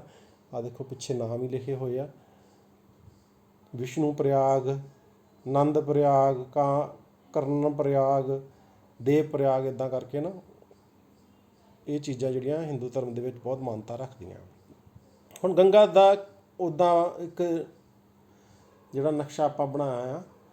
ਹੁਣ ਦੇਖੋ ਗੰਗਾ ਜਿਹੜੀ ਆ ਇੱਥੋਂ ਜਦੋਂ ਆਪਾਂ ਇਹ ਮੰਨ ਲੈਂਦੇ ਹਾਂ ਚਲੋ ਅਲਕਨੰਦਾ ਅਤੇ ਭਾਗੀਰਥੀ ਇੱਥੇ ਮਿਲਦੀਆਂ ਆ, ਉਹਦੇ ਤੋਂ ਬਾਅਦ ਗੰਗਾ ਸ਼ੁਰੂ ਹੁੰਦੀ ਆ। ਗੰਗਾ ਇੱਦਾਂ ਥੱਲੇ ਘੁੰਮਦੀ ਘੁੰਮਦੀ ਘੁੰਮਦੀ ਆ। ਸਾਰੇ ਦੇਖੋ ਉੱਤਰਾਖੰਡ ਪਹਿਲਾਂ, ਉੱਤਰਾਖੰਡ ਤੋਂ ਬਾਅਦ ਉੱਤਰ ਪ੍ਰਦੇਸ਼, ਉੱਤਰ ਪ੍ਰਦੇਸ਼ ਤੋਂ ਬਾਅਦ ਝਾਰਖੰਡ, ਉੱਤਰ ਪ੍ਰਦੇਸ਼ ਤੋਂ ਬਾਅਦ ਝਾਰਖੰਡ, ਫਿਰ ਬਿਹਾਰ, ਬਿਹਾਰ ਤੋਂ ਬਾਅਦ ਫਿਰ ਪੱਛਮ ਬੰਗਾਲ। ਹੁਣ ਪੱਛਮ ਬੰਗਾਲ ਦੇ ਵਿੱਚ ਆ ਕੇ ਫਿਰ ਇੱਥੋਂ ਅਰਬ ਸਾਗਰ ਦੇ ਵਿੱਚ ਜਾ ਡਿੱਗਦੀ ਹੈ। ਇੱਕ ਚੀਜ਼ ਹੋਰ ਯਾਦ ਰੱਖਣ ਵਾਲੀ ਆ, ਪੱਛਮ ਬੰਗਾਲ ਦੇ ਵਿੱਚ ਇਹਦਾ ਨਾਂ ਆ ਕੇ ਬਦਲ ਜਾਂਦਾ, ਇਹਨੂੰ ਹੁਗਲੀ ਦਰਿਆ ਕਿਹਾ ਜਾਂਦਾ। ਪੱਛਮ ਬੰਗਾਲ ਦੇ ਵਿੱਚ ਗੰਗਾ ਦਾ ਨਾਂ ਬਦਲ ਜਾਂਦਾ ਆ, ਉਹਨੂੰ ਹੁਗਲੀ ਦਰਿਆ ਕਿਹਾ ਜਾਂਦਾ ਹੈ। ਠੀਕ ਹੈ ਜੀ। ਅਤੇ ਇੱਥੋਂ ਹੀ ਇੱਕ ਇਹਦੀ ਬ੍ਰਾਂਚ ਜਿਹੜੀ ਆ ਇੱਧਰ ਨੂੰ ਨਿਕਲਦੀ ਆ ਬੰਗਲਾਦੇਸ਼ ਦੇ ਵਿੱਚ, ਅਤੇ ਬੰਗਲਾਦੇਸ਼ 'ਚ ਇਹਨੂੰ ਪਦਮਾ ਕਿਹਾ ਜਾਂਦਾ ਹੈ। ਗੰਗਾ ਨੂੰ ਪਦਮਾ ਕਿਹਾ ਜਾਂਦਾ ਹੈ। ਸ਼ੁਰੂ ਦੇ ਵਿੱਚ ਦੇਖੋ ਭਾਗੀਰਥੀ ਅਤੇ ਅਲਕਨੰਦਾ ਇਹਦਾ ਨਾਂ ਆ, ਫਿਰ ਗੰਗਾ ਬਣ ਜਾਂਦੀ ਹੈ, ਫਿਰ ਅੱਗੇ ਆ ਕੇ ਪੱਛਮੀ ਬੰਗਾਲ ਦੇ ਵਿੱਚ ਇਹਦਾ ਨਾਂ ਹੁਗਲੀ ਹੋ ਜਾਂਦਾ ਹੈ, ਅਤੇ ਬੰਗਲਾਦੇਸ਼ 'ਚ ਇਹਦਾ ਨਾਂ ਪਦਮਾ ਹੋ ਜਾਂਦਾ। ਇਹ ਇਹਦੇ ਕੁਛ ਨਾਂ ਹੈਗੇ ਗੰਗਾ ਦੇ, ਇਹਨਾਂ ਦੇ ਨਾਲ ਰਿਲੇਟਡ ਵੀ ਕੁਐਸਚਨ ਆ ਜਾਂਦਾ ਹੈ। ਅੱਗੇ ਦੀ ਡਿਟੇਲ ਹੈਗੀ ਹੈ ਤੁਹਾਡੇ ਨੋਟ ਕਰਨ ਦੇ ਲਈ। ਭਾਗੀਰਥੀ ਅਤੇ ਅਲਕਨੰਦਾ ਨਦੀਆਂ ਦੇਵ ਪ੍ਰਯਾਗ ਵਿੱਚ ਮਿਲ ਕੇ ਗੰਗਾ ਨਦੀ ਨਾਮ ਦਿੱਤਾ ਜਾਂਦਾ ਹੈ। 280 ਕਿਲੋਮੀਟਰ ਹੇਠਾਂ ਜਾ ਕੇ ਹਰਿਦੁਆਰ ਵਿਖੇ ਮੈਦਾਨ ਵਿੱਚ ਜਾਂਦੀ ਹੈ। ਹੁਣ ਹਰਿਦੁਆਰ ਇੱਕ ਫੇਮਸ ਜਗ੍ਹਾ ਹੈਗੀ। ਆਮ ਤੌਰ 'ਤੇ ਸਾਰੇ ਹਿੰਦੂ ਧਰਮ ਦੇ ਲੋਕ ਜਿਹੜੇ ਹੈਗੇ ਆ ਉਹ ਆਪਣੀਆਂ ਅਸਥੀਆਂ ਜਿਹੜੀਆਂ ਜਦੋਂ ਬੰਦਾ ਮਰ ਜਾਂਦਾ ਉਹਨੂੰ ਸਾੜਨ ਤੋਂ ਬਾਅਦ ਜਿਹੜੀਆਂ ਅਸਥੀਆਂ ਉਹਨੂੰ ਜਿਹੜਾ ਆ ਗੰਗਾ ਦੇ ਵਿੱਚ ਹਰਿਦੁਆਰ ਵਿਖੇ ਜਾ ਕੇ ਪ੍ਰਵਾਹ ਕਰਕੇ ਆਉਂਦੇ ਆ। ਇਹ ਕੁਛ ਧਾਰਨਾ ਬਣੀ ਹੋਈ ਹੈ। ਤਾਂ ਹਰਿਦੁਆਰ ਜਿਹੜਾ ਹਰਿਦੁਆਰ ਤੋਂ ਉੱਪਰ 280 ਕਿਲੋਮੀਟਰ ਉੱਪਰ ਸਿੱਧੀ ਚੜ੍ਹਾਈ ਆ। ਹਰਿਦੁਆਰ 'ਤੇ ਆ ਕੇ ਮੈਦਾਨੀ ਭਾਗ ਦੇ ਵਿੱਚ ਗੰਗਾ ਜਿਹੜੀ ਆ ਦਾਖਲ ਹੁੰਦੀ ਆ। ਠੀਕ ਹੈ ਬੱਚਿਓ। ਅੱਗੇ ਆ ਭਾਰਤ ਅਤੇ ਬੰਗਲਾਦੇਸ਼ ਵਿੱਚ ਵਹਿੰਦੀ ਆ।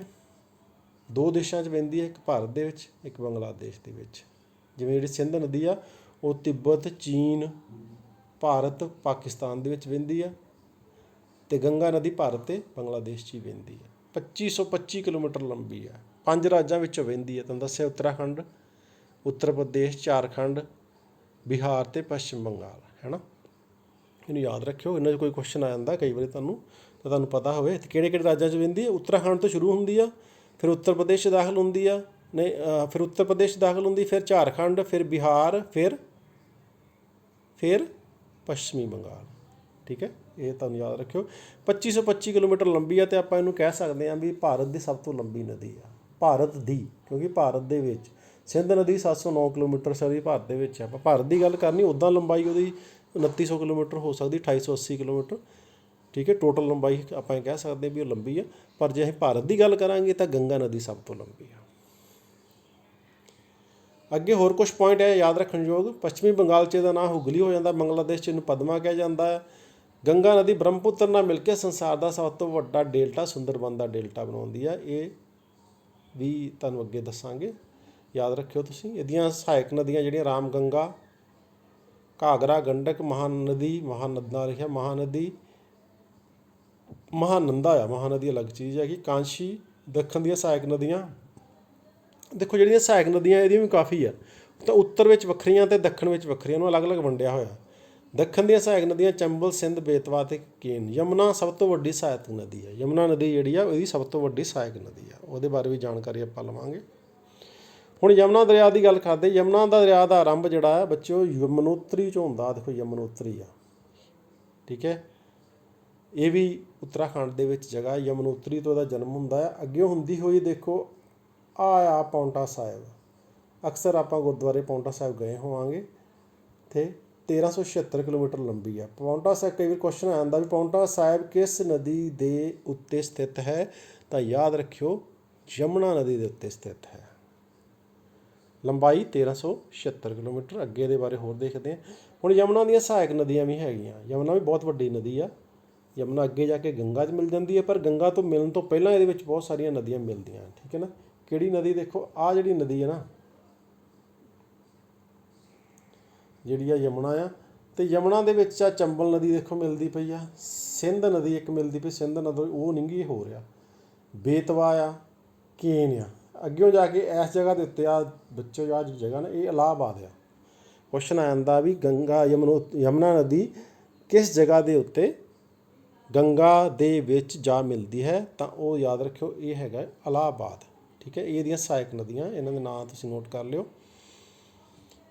अगे बच्चों गंगा दियां दक्षिणी सहायक नदियां। दक्षिणी सहायक नदियां किहड़ियां, जिहड़ियां दक्खन दे पासे आउंदियां। तो पहलां तुहानूं दस्सिआ भी नक्श तुहानूं भी पता होना चाहिए, आह वाला पासा जिहड़ा उत्तर आ, थल्ले दक्खण आ, इधर पश्चिम आ, इधर पूरब है। तुहानूं पिछले लैक्चर दे विच मैं तुहानूं दस्सिआ ये दिशावां दे बारे तुहानूं जानकारी है। सिर तुहाडा उत्तर आ, पैर तुहाडा दक्खण आ। ठीक है जी, तो ये चीज़ां जिहड़ियां तुहाडे दिमाग दे विच बैठी होनी चाहिए। हुण इहदियां सहायक नदियां किहड़ियां-किहड़ियां देखो, आ बानस लिखिआ होया, बानस आ, गोपद आ, रिहिंद आ, कहलूर आ, कोयल आ। ये अगे जाके सोन नदी जा मिलदियां। सोन नदी अगे जाके इत्थे पटना के कोल गंगा च जा मिलदियां। ये सारियां नदियां जिहड़ियां गंगा दियां दक्षिणी सहायक नदियां, जिहड़ियां थल्ले वाले पासों आ गंगा नदी है ना, जिहड़ी थल्ले पासों जाके इहदे च मिलदियां, ये वो नदियां है। ठीक है जी, ਇਹਦੇ ਨਾਲ ही एक होर नदी हैगी दमोदर नदी। आ लटेहार तो शुरू होंदी है, अगे जाके हुगली च जा मिलती है। हुगली भी गंगा का नाम आ। ये कल्ली ऐसी नदी जी वक्री चलती हैगी है। ठीक है, ये भी दक्खन की नदी हैगी, 541 किलोमीटर लंबी है। हुण अगे आ ये उत्तर दियां नदियां। ठीक है, अगे तो आप गंगा के हेठे वाली नदियां देखियां सी, हुण गंगा तो उपरलियां नदियां, क्योंकि उपरलियां नदियां ही ज़्यादा पानी गंगा दे विच लैके आउंदियां। सब तो पहलां हैगी आ राम गंगा नदी। ये नैनीताल तो शुरू होंदी है। नैनीताल बच्चों एक बहुत ही प्रसिद्ध झील आ।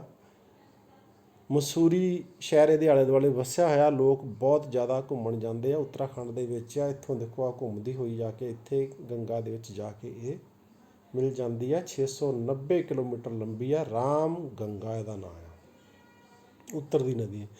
फिर गोमती आ, देखो गोमत ताल पीलीभीत शहर आ, उत्तर प्रदेश, 475 किलोमीटर लंबी आ। इत्थों आ चलती आ के जिहड़ी आ वाराणसी के कोल मिलती आ। थोड़ा जिहा इत्थे पॉइंटिंग गलत हो गई है, वाराणसी के कोल जाके गंगा जा मिलती है। फिर घाघरा नदी आ। ठीक है, गंगोत्री के पूर्व विचों निकलती है, तो 1180 किलोमीटर लंघी। जिथे गंगोत्री है ना, आप पढ़िया गंगा का जन्म जिथे भागीरथी नदी का जन्म होंदा, उहदे लागेओ निकलती आ, तो 1180 किलोमीटर लंबी आ। देखो आ जा रही है, बहुत लंबी है। ਤੇ ਆ ਤੁਸੀਂ ਨੋਟ ਕਰ ਸਕਦੇ ਕਿੱਥੋਂ ਚੱਲਦੀ ਹੈ, ਕਿੱਡੀ ਲੰਬਾਈ ਇਹਦੀ। ਘਾਘਰਾ ਨਦੀ ਆ। ਫਿਰ ਗੰਡਕ ਆ, ਨੇਪਾਲ ਚੀਨ ਸਰਹੱਦ ਤੋਂ ਨਿਕਲਦੀ ਹੈ। ਭਾਰਤ ਵਿੱਚ ਇਸ ਦੀ ਲੰਬਾਈ 425 ਕਿਲੋਮੀਟਰ ਆ। ਨੇਪਾਲ ਆ, ਠੀਕ ਹੈ। ਤੇ ਆ ਨੇਪਾਲ ਦੇ ਉੱਤੇ ਚੀਨ ਹੈਗਾ, ਇੱਥੋਂ ਹੀ ਨਿਕਲਦੀ ਆ ਆ ਕੇ ਫਿਰ ਇਹ ਪਟਨਾ ਦੇ ਕੋਲ ਜਾ ਕੇ ਉਹਦੇ 'ਚ ਮਿਲ ਜਾਂਦੀ ਹੈ। ਗੰਡਕ ਨਦੀ 425 ਕਿਲੋਮੀਟਰ ਲੰਬੀ ਹੈ। ਲਾਸਟ ਨਦੀ ਗੰਗਾ ਦੀ ਜਿਹੜੀ ਉੱਤਰ ਵੱਲੋਂ ਆਉਂਦੀ ਉਹ ਹੈਗੀ ਅਰੁਣ ਨਦੀ। ਭੂਮਚੂ ਨਾਂ ਦੀ ਜਗ੍ਹਾ ਇੱਥੇ ਹੈਗੀ ਨੇਪਾਲ ਦੇ ਵਿੱਚ, ਉੱਥੋਂ ਸ਼ੁਰੂ ਹੁੰਦੀ ਹੈ। ਦੇਖੋ ਇੱਥੇ ਆ ਕੇ ਫਿਰ ਇੱਥੋਂ ਕਈ ਹਿੱਸਿਆਂ 'ਚ ਵੰਡਦੀ ਹੋਈ ਆ ਕੇ ਇਹਦੇ 'ਚ ਜਾ ਮਿਲਦੀ ਹੈ ਗੰਗਾ ਦੇ ਵਿੱਚ। ਸੋ ਇਹ ਬੱਚੇ ਸੀਗੀਆਂ ਗੰਗਾ ਦੇ ਉੱਤਰ ਦੀਆਂ ਨਦੀਆਂ, ਠੀਕ ਹੈ। ਹੁਣ ਆਪਾਂ ਅਗਲੀ ਗੱਲ ਕਰਦੇ ਹਾਂ ਬ੍ਰਹਮਪੁੱਤਰ ਨਦੀ ਤੰਤਰ। ਹਿਮਾਲਿਆ ਦੀ ਤੀਸਰੀ ਅਤੇ ਆਖਰੀ ਜਿਹੜੀ ਹੈਗੀ ਆ ਨਦੀ ਆ ਜਿਹੜੀ ਭਾਰਤੀ ਨਦੀ ਤੰਤਰ ਲਈ ਸਭ ਤੋਂ ਮਹੱਤਵਪੂਰਨ ਆ। ਤਾਂ ਕੀ ਆ ਦੇਖੋ ਇਹਦੇ ਬਾਰੇ।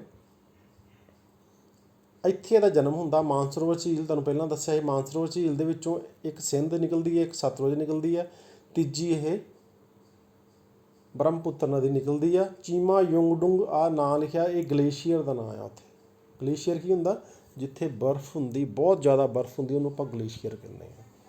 ਅੰਗਸੀ ਹਿਮ ਨਦੀ ਆ, ਇੱਥੋਂ ਦਾ ਜਨਮ ਕਿਹਾ ਜਾਂਦਾ। ਅੰਗਸੀ ਹਿਮ ਨਦੀ ਤੋਂ ਹੁੰਦਾ, ਇੱਥੋਂ ਸ਼ੁਰੂ ਚੱਲਦੀ ਆ। ਇੱਥੋਂ ਚੱਲਦੀ ਹੋਈ ਇੱਥੋਂ ਭਾਰਤ 'ਚ ਐਂਟਰ ਕਰਦੀ। ਦੇਖੋ ਆ ਇੱਥੋਂ ਅਰੁਣਾਚਲ ਪ੍ਰਦੇਸ਼, ਅਤੇ ਇੱਥੇ ਐਂਟਰ ਕਰਨ ਤੋਂ ਪਹਿਲਾਂ ਇਹਦਾ ਨਾਮ ਬੱਚੋ ਕੀ ਹੁੰਦਾ, ਸਾਂਗਪੋ ਨਦੀ ਆ, ਠੀਕ ਹੈ। ਭਾਰਤ ਵਿੱਚ ਐਂਟਰ ਕਰਨ ਤੋਂ ਪਹਿਲਾਂ ਇਹਦਾ ਨਾਂ ਸਾਂਗਪੋ ਆ। ਇੱਥੋਂ ਜਦੋਂ ਐਂਟਰ ਕਰਦੀ ਆ ਫਿਰ ਇਹਦਾ ਨਾਂ ਜਿਹੜਾ ਬ੍ਰਹਮਪੁੱਤਰ ਹੋ ਜਾਂਦਾ। ਇੱਥੋਂ ਲੈ ਕੇ ਦੇਖੋ ਇਹ ਜਿਹੜੀ ਨਦੀ ਆ ਇੱਥੋਂ ਲੈ ਕੇ ਇੱਥੋਂ ਤੱਕ ਇਹਦਾ ਨਾਂ ਬ੍ਰਹਮਪੁੱਤਰ ਆ। ਯਾਦ ਰੱਖਿਓ ਸਾਂਗਪੋ ਪਹਿਲਾਂ, ਫਿਰ ਆ ਜਿਹੜੀਆਂ ਨੀਲੀਆਂ ਲਾਈਨਾਂ ਲੱਗੀਆਂ, ਇਸ ਤੋਂ ਪਹਿਲਾਂ ਦਾ ਨਾਂ ਕੀ ਆ, ਬ੍ਰਹਮਪੁੱਤਰ ਆ। ਦੇਖੋ ਮੈਂ ਮਾਰਕ ਕੀਤਾ ਹੋਇਆ ਇੱਧਰ ਨੂੰ। ਫਿਰ ਆ ਜਿਹੜੀ ਨੀਲੀ ਲਾਈਨ ਹੈਗੀ ਹੈ ਇਹ ਬੰਗਲਾਦੇਸ਼ ਦਾ ਇਲਾਕਾ ਹੈ। ਬੰਗਲਾਦੇਸ਼ 'ਚ ਇਹਨੂੰ ਕਹਿੰਦੇ ਯਮੁਨਾ ਨਦੀ। ਸਾਂਗਪੋ, ਬ੍ਰਹਮਪੁੱਤਰ ਅਤੇ ਯਮੁਨਾ। ਫਿਰ ਅੱਗੇ ਫਿਰ ਬਦਲਦਾ ਨਾਂ, ਉਹ ਆਪਾਂ ਤੁਹਾਨੂੰ ਬਾਅਦ 'ਚ ਦੱਸਦੇ ਹਾਂ। ਹੁਣ ਆ ਬਾਕੀ ਦੇਖੋ ਹੋਰ ਲਿਖੀਆਂ ਹੋਈਆਂ, ਤਿਸਤਾ, ਯਮੁਨਾ, ਪਦਮਾ, ਮੈਘਨਾ, ਸੁਬਸਰੀ, ਮਾਨਸ, ਦਿਵਾਂਗ, ਲੋਹਿਤ, ਧਨਸਰੀ। ਇਹ ਸਾਰੀਆਂ ਕੀ ਆ, ਇਹਦੀਆਂ ਸਹਾਇਕ ਨਦੀਆਂ ਆ ਦੇਖੋ ਮਾਰਕ ਕੀਤੇ ਹੋਈਆਂ ਸਾਰੀਆਂ ਦੇ ਐਰੋ ਜਾਣਦੇ ਆ। ਆਹ ਵਾਲੀ ਜਿਹੜੀ ਨਦੀ ਆ ਅੱਛਾ, ਇੱਕ ਮਾਜੁਲੀ ਦੀਪ ਵੀ ਹੈਗਾ। ਆ ਦੇਖੋ ਆਹ ਜਿਹੜਾ ਏਰੀਆ ਨਾ ਤੁਸੀਂ ਲਾਲ ਜਿਹਾ ਦੇਖੋਗੇ, ਇਹ ਦੋਵੇਂ ਪਾਸਿਓਂ ਲਾਲ ਆ, ਵਿੱਚੋਂ ਚਿੱਟਾ ਆ ਨਾ, ਇਹਨੂੰ ਮਾਜੁਲੀ ਦੀਪ ਕਹਿੰਦੇ ਆ।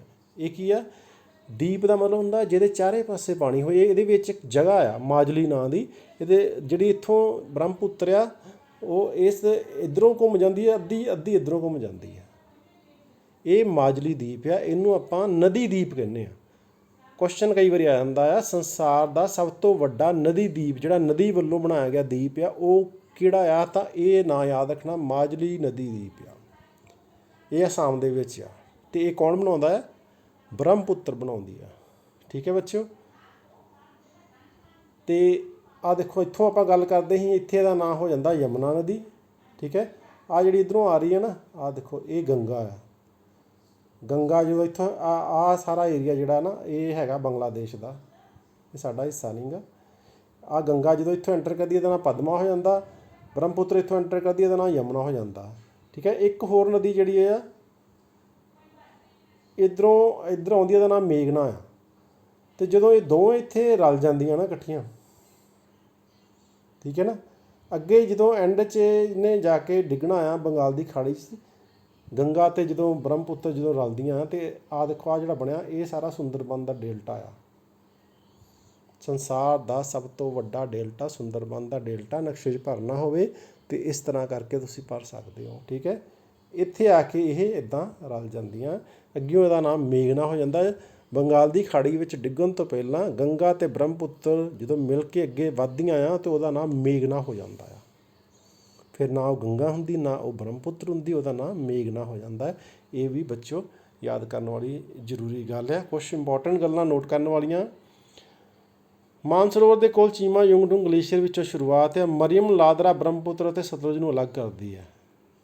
ਸਤਲੁਜ ਵੀ ਉੱਥੋਂ ਨਿਕਲਦਾ, ਬ੍ਰਹਮਪੁੱਤਰ ਵੀ ਉੱਥੋਂ ਨਿਕਲਦੀ ਆ, ਪਰ ਉਹ ਮਰੀਮ ਲਾਦਰਾ ਨਾਂ ਦੀ ਜਗ੍ਹਾ ਆ ਜਿੱਥੋਂ ਸਤਲੁਜ ਇੱਕ ਪਾਸੇ ਨਿਕਲਦੀ ਆ ਅਤੇ ਬ੍ਰਹਮਪੁੱਤਰ ਇੱਕ ਪਾਸੇ। 2900 ਕਿਲੋਮੀਟਰ ਲੰਬੀ ਆ। ਨਾਮਚਾ ਬਰਵਾ ਤੋਂ ਭਾਰਤ ਵਿੱਚ ਦਾਖਲ ਹੁੰਦੀ ਆ। ਸੰਸਾਰ ਦਾ ਸਭ ਤੋਂ ਵੱਡਾ ਨਦੀ ਦੀਪ ਮਜੂਲੀ ਬਣਾਉਂਦੀ ਹੈ। ਗੰਗਾ ਨਾਲ ਮਿਲ ਕੇ ਸੰਸਾਰ ਦਾ ਸਭ ਤੋਂ ਵੱਡਾ ਸੁੰਦਰਬਨ ਦਾ ਡੈਲਟਾ ਬਣਾਉਂਦੀ ਹੈ। ਸਾਂਗਪੋ ਪਹਿਲਾਂ ਇਹਦੇ ਨਾਂ ਜਿਹੜੇ ਲਿਖੇ ਸਾਂਗਪੋ, ਬ੍ਰਹਮਪੁੱਤਰ, ਯਮੁਨਾ, ਮੇਘਨਾ, ਇਹ 4 ਨਾਂ ਇਹਦੇ ਬ੍ਰਹਮਪੁੱਤਰ ਦਰਿਆ ਦੇ ਹੈਗੇ ਆ। ਠੀਕ ਹੈ ਜੀ। ਸੋ ਬੱਚਿਓ ਇਹ ਸੀ ਹਿਮਾਲਿਆ ਨਦੀ ਤੰਤਰ ਦੇ ਬਾਰੇ ਜਾਣਕਾਰੀ। ਪਿਆਰੇ ਬੱਚਿਓ ਅੱਗੇ ਆਪਾਂ ਪੜਾਂਗੇ ਪੱਛਮ ਵੱਲ ਵਹਿਣ ਵਾਲੀਆਂ ਨਦੀਆਂ। ਠੀਕ ਹੈ।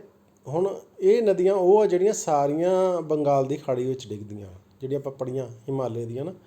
ਹੁਣ ਅੱਗੇ ਕੁਛ ਨਦੀਆਂ ਜਿਹੜੀਆਂ ਪੱਛਮ ਵੱਲ, ਪੱਛਮੀ ਤੱਟ ਵੱਲ, ਪੱਛਮ ਵੱਲ ਕੌਣ ਆ? ਪੱਛਮ ਵੱਲ ਹੈਗਾ ਅਰਬ ਸਾਗਰ, ਜਿਹੜੀਆਂ ਸਾਡੀਆਂ ਅਰਬ ਸਾਗਰ 'ਚ ਡਿੱਗਦੀਆਂ। ਉੱਦਾਂ ਤਾਂ ਸਿੰਧ ਵੀ ਜਿਹੜੀ ਅਰਬ ਸਾਗਰ 'ਚ ਹੀ ਡਿੱਗਦੀ ਆ। ਠੀਕ ਹੈ। ਪਰ ਉਹ ਹਿਮਾਲਿਆ ਦੀ ਗੱਲ ਕਰਦੇ ਸੀ। ਹੁਣ ਆਪਾਂ ਗੱਲ ਕਰਨੀ ਆ ਇਹਨਾਂ ਨਦੀਆਂ ਦੀ ਜਿਹੜੀਆਂ ਪੱਛਮ ਵੱਲ ਜਾ ਕੇ ਡਿੱਗਦੀਆਂ। ਤਾਂ ਸਭ ਤੋਂ ਪਹਿਲੀ ਬੱਚਿਓ ਨਦੀ ਹੈਗੀ ਨਰਮਦਾ ਨਦੀ।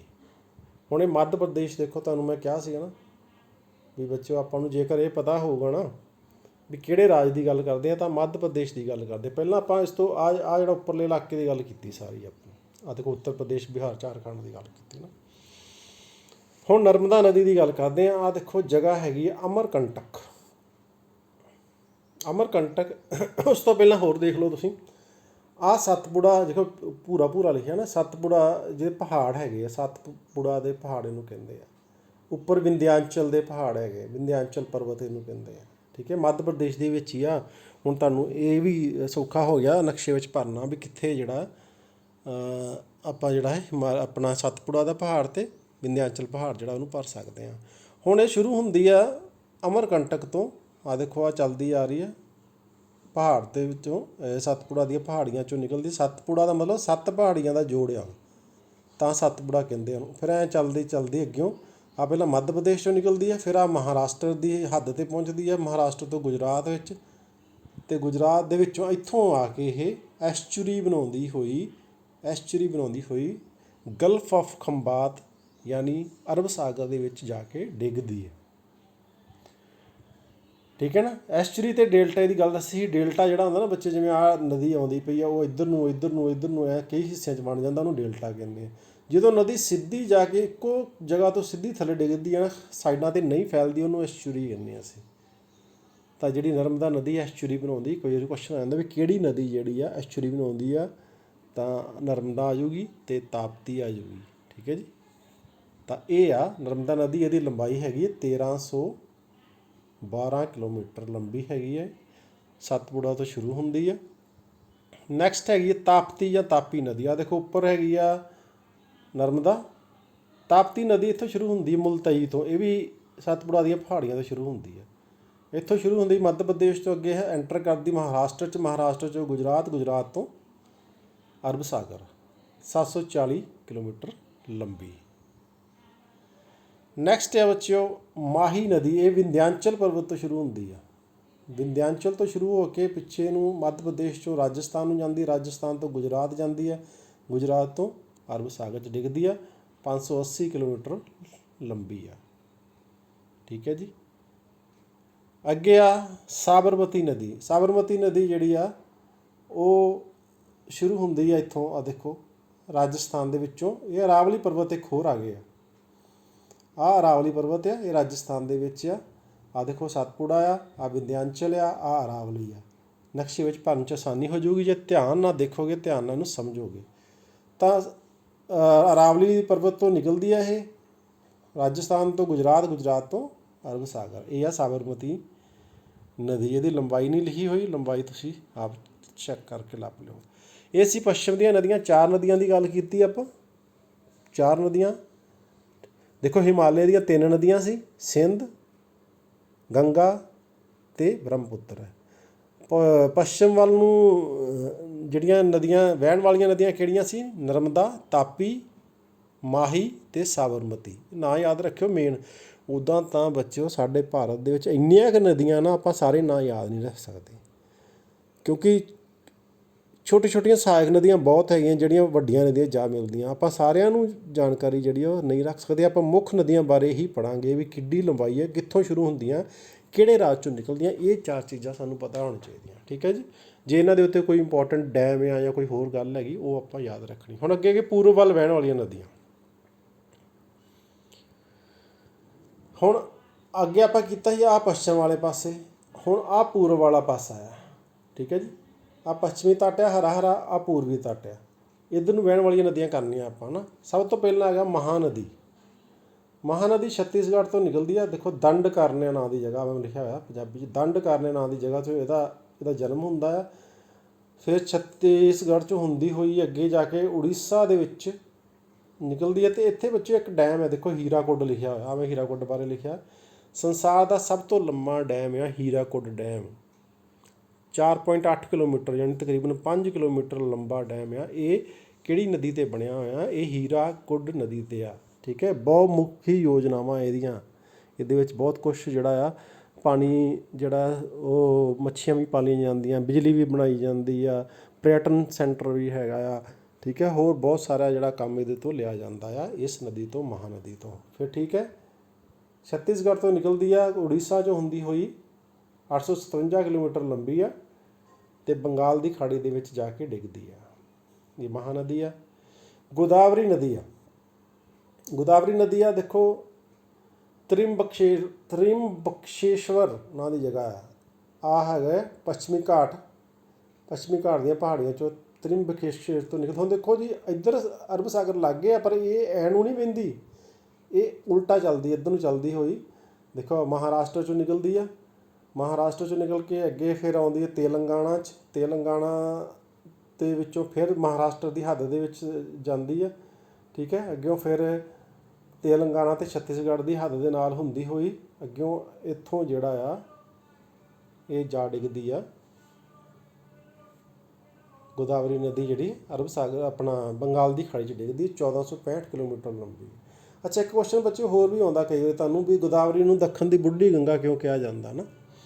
ਹੁਣ ਜਿਵੇਂ ਆਪਣੀਆਂ ਹਿਮਾਲਿਆ ਦੀਆਂ ਨਦੀਆਂ ਨਾ ਸਾਰੀਆਂ ਬਹੁਤ ਤੇਜ਼ ਵਹਿੰਦੀਆਂ, ਕਿਉਂਕਿ ਢਲਾਨ ਦੇ ਵਿੱਚ ਚੱਲਦੀਆਂ ਨਾ। ਇਹ ਉਹ ਨਦੀਆਂ ਜਿਹੜੀਆਂ ਬਹੁਤੀ ਉਚਾਈ ਤੋਂ ਨਹੀਂ ਵਹਿੰਦੀਆਂ, ਬੜੇ ਆਰਾਮ ਨਾਲ ਇਹਨਾਂ ਦਾ ਪਾਣੀ ਹੌਲੀ ਹੌਲੀ ਚੱਲਦਾ, ਇਸ ਕਰਕੇ ਇਹਨੂੰ ਬੁੱਢੀ ਗੰਗਾ ਕਿਹਾ ਜਾਂਦਾ ਹੈ, ਠੀਕ ਹੈ। ਪਾਣੀ ਇਹਦੇ 'ਚ ਵੀ ਬਹੁਤ ਜ਼ਿਆਦਾ ਹੈ, ਪਰ ਇਹ ਹੌਲੀ ਚੱਲਦੀਆਂ, ਇਸ ਕਰਕੇ ਇਹਨੂੰ ਦੱਖਣ ਦੀ ਬੁੱਢੀ ਗੰਗਾ ਕਿਹਾ ਜਾਂਦਾ, ਠੀਕ ਹੈ। ਇਹ ਯਾਦ ਰੱਖਿਓ ਤੁਸੀਂ। ਇਹ ਗੋਦਾਵਰੀ ਸੀ। ਅੱਗੇ ਅੱਜ ਕ੍ਰਿਸ਼ਨਾ ਨਦੀ 1400 ਕਿਲੋਮੀਟਰ ਲੰਬੀ ਆ। ਕ੍ਰਿਸ਼ਨਾ ਨਦੀ ਮਹਾਬਲੇਸ਼ਵਰ ਨਾਂ ਦੀ, ਉਹ ਤ੍ਰਿੰਬਕੇਸ਼ਵਰ ਸੀਗਾ, ਮਹਾਬਲੇਸ਼ਵਰ ਨਾਂ ਦੀ ਜਗ੍ਹਾ ਤੋਂ ਮਹਾਰਾਸ਼ਟਰ ਤੋਂ ਸ਼ੁਰੂ ਹੁੰਦੀ ਆ, ਠੀਕ ਹੈ। ਮਹਾਰਾਸ਼ਟਰ ਤੋਂ ਅੱਗੇ ਫਿਰ ਕਰਨਾਟਕ ਤੋਂ ਅੱਗੇ ਤੇਲੰਗਾਨਾ, ਕਰਨਾਟਕ ਤੋਂ ਅੱਗੇ ਤੇਲੰਗਾਨਾ ਤੋਂ ਅੱਗੇ ਆਂਧਰਾ ਪ੍ਰਦੇਸ਼ ਤੋਂ ਫਿਰ ਇਹ ਜਿਹੜੀ ਆ ਇੱਥੋਂ ਹੁੰਦੀ ਹੋਈ ਬੰਗਾਲ ਦੀ ਖਾੜੀ ਵਿੱਚ ਡਿੱਗਦੀ ਆ। ਇਹ ਕ੍ਰਿਸ਼ਨਾ ਨਦੀ ਆ। ਅੱਗੇ ਇੱਕ ਨਦੀ ਹੋ ਰਿਹਾ ਕਾਵੇਰੀ ਨਦੀ, 800 ਕਿਲੋਮੀਟਰ ਲੰਬੀ ਆ। ਕਾਵੇਰੀ ਨਦੀ 800 ਕਿਲੋਮੀਟਰ ਲੰਬੀ ਆ, ਦੇਖੋ, ਠੀਕ ਹੈ।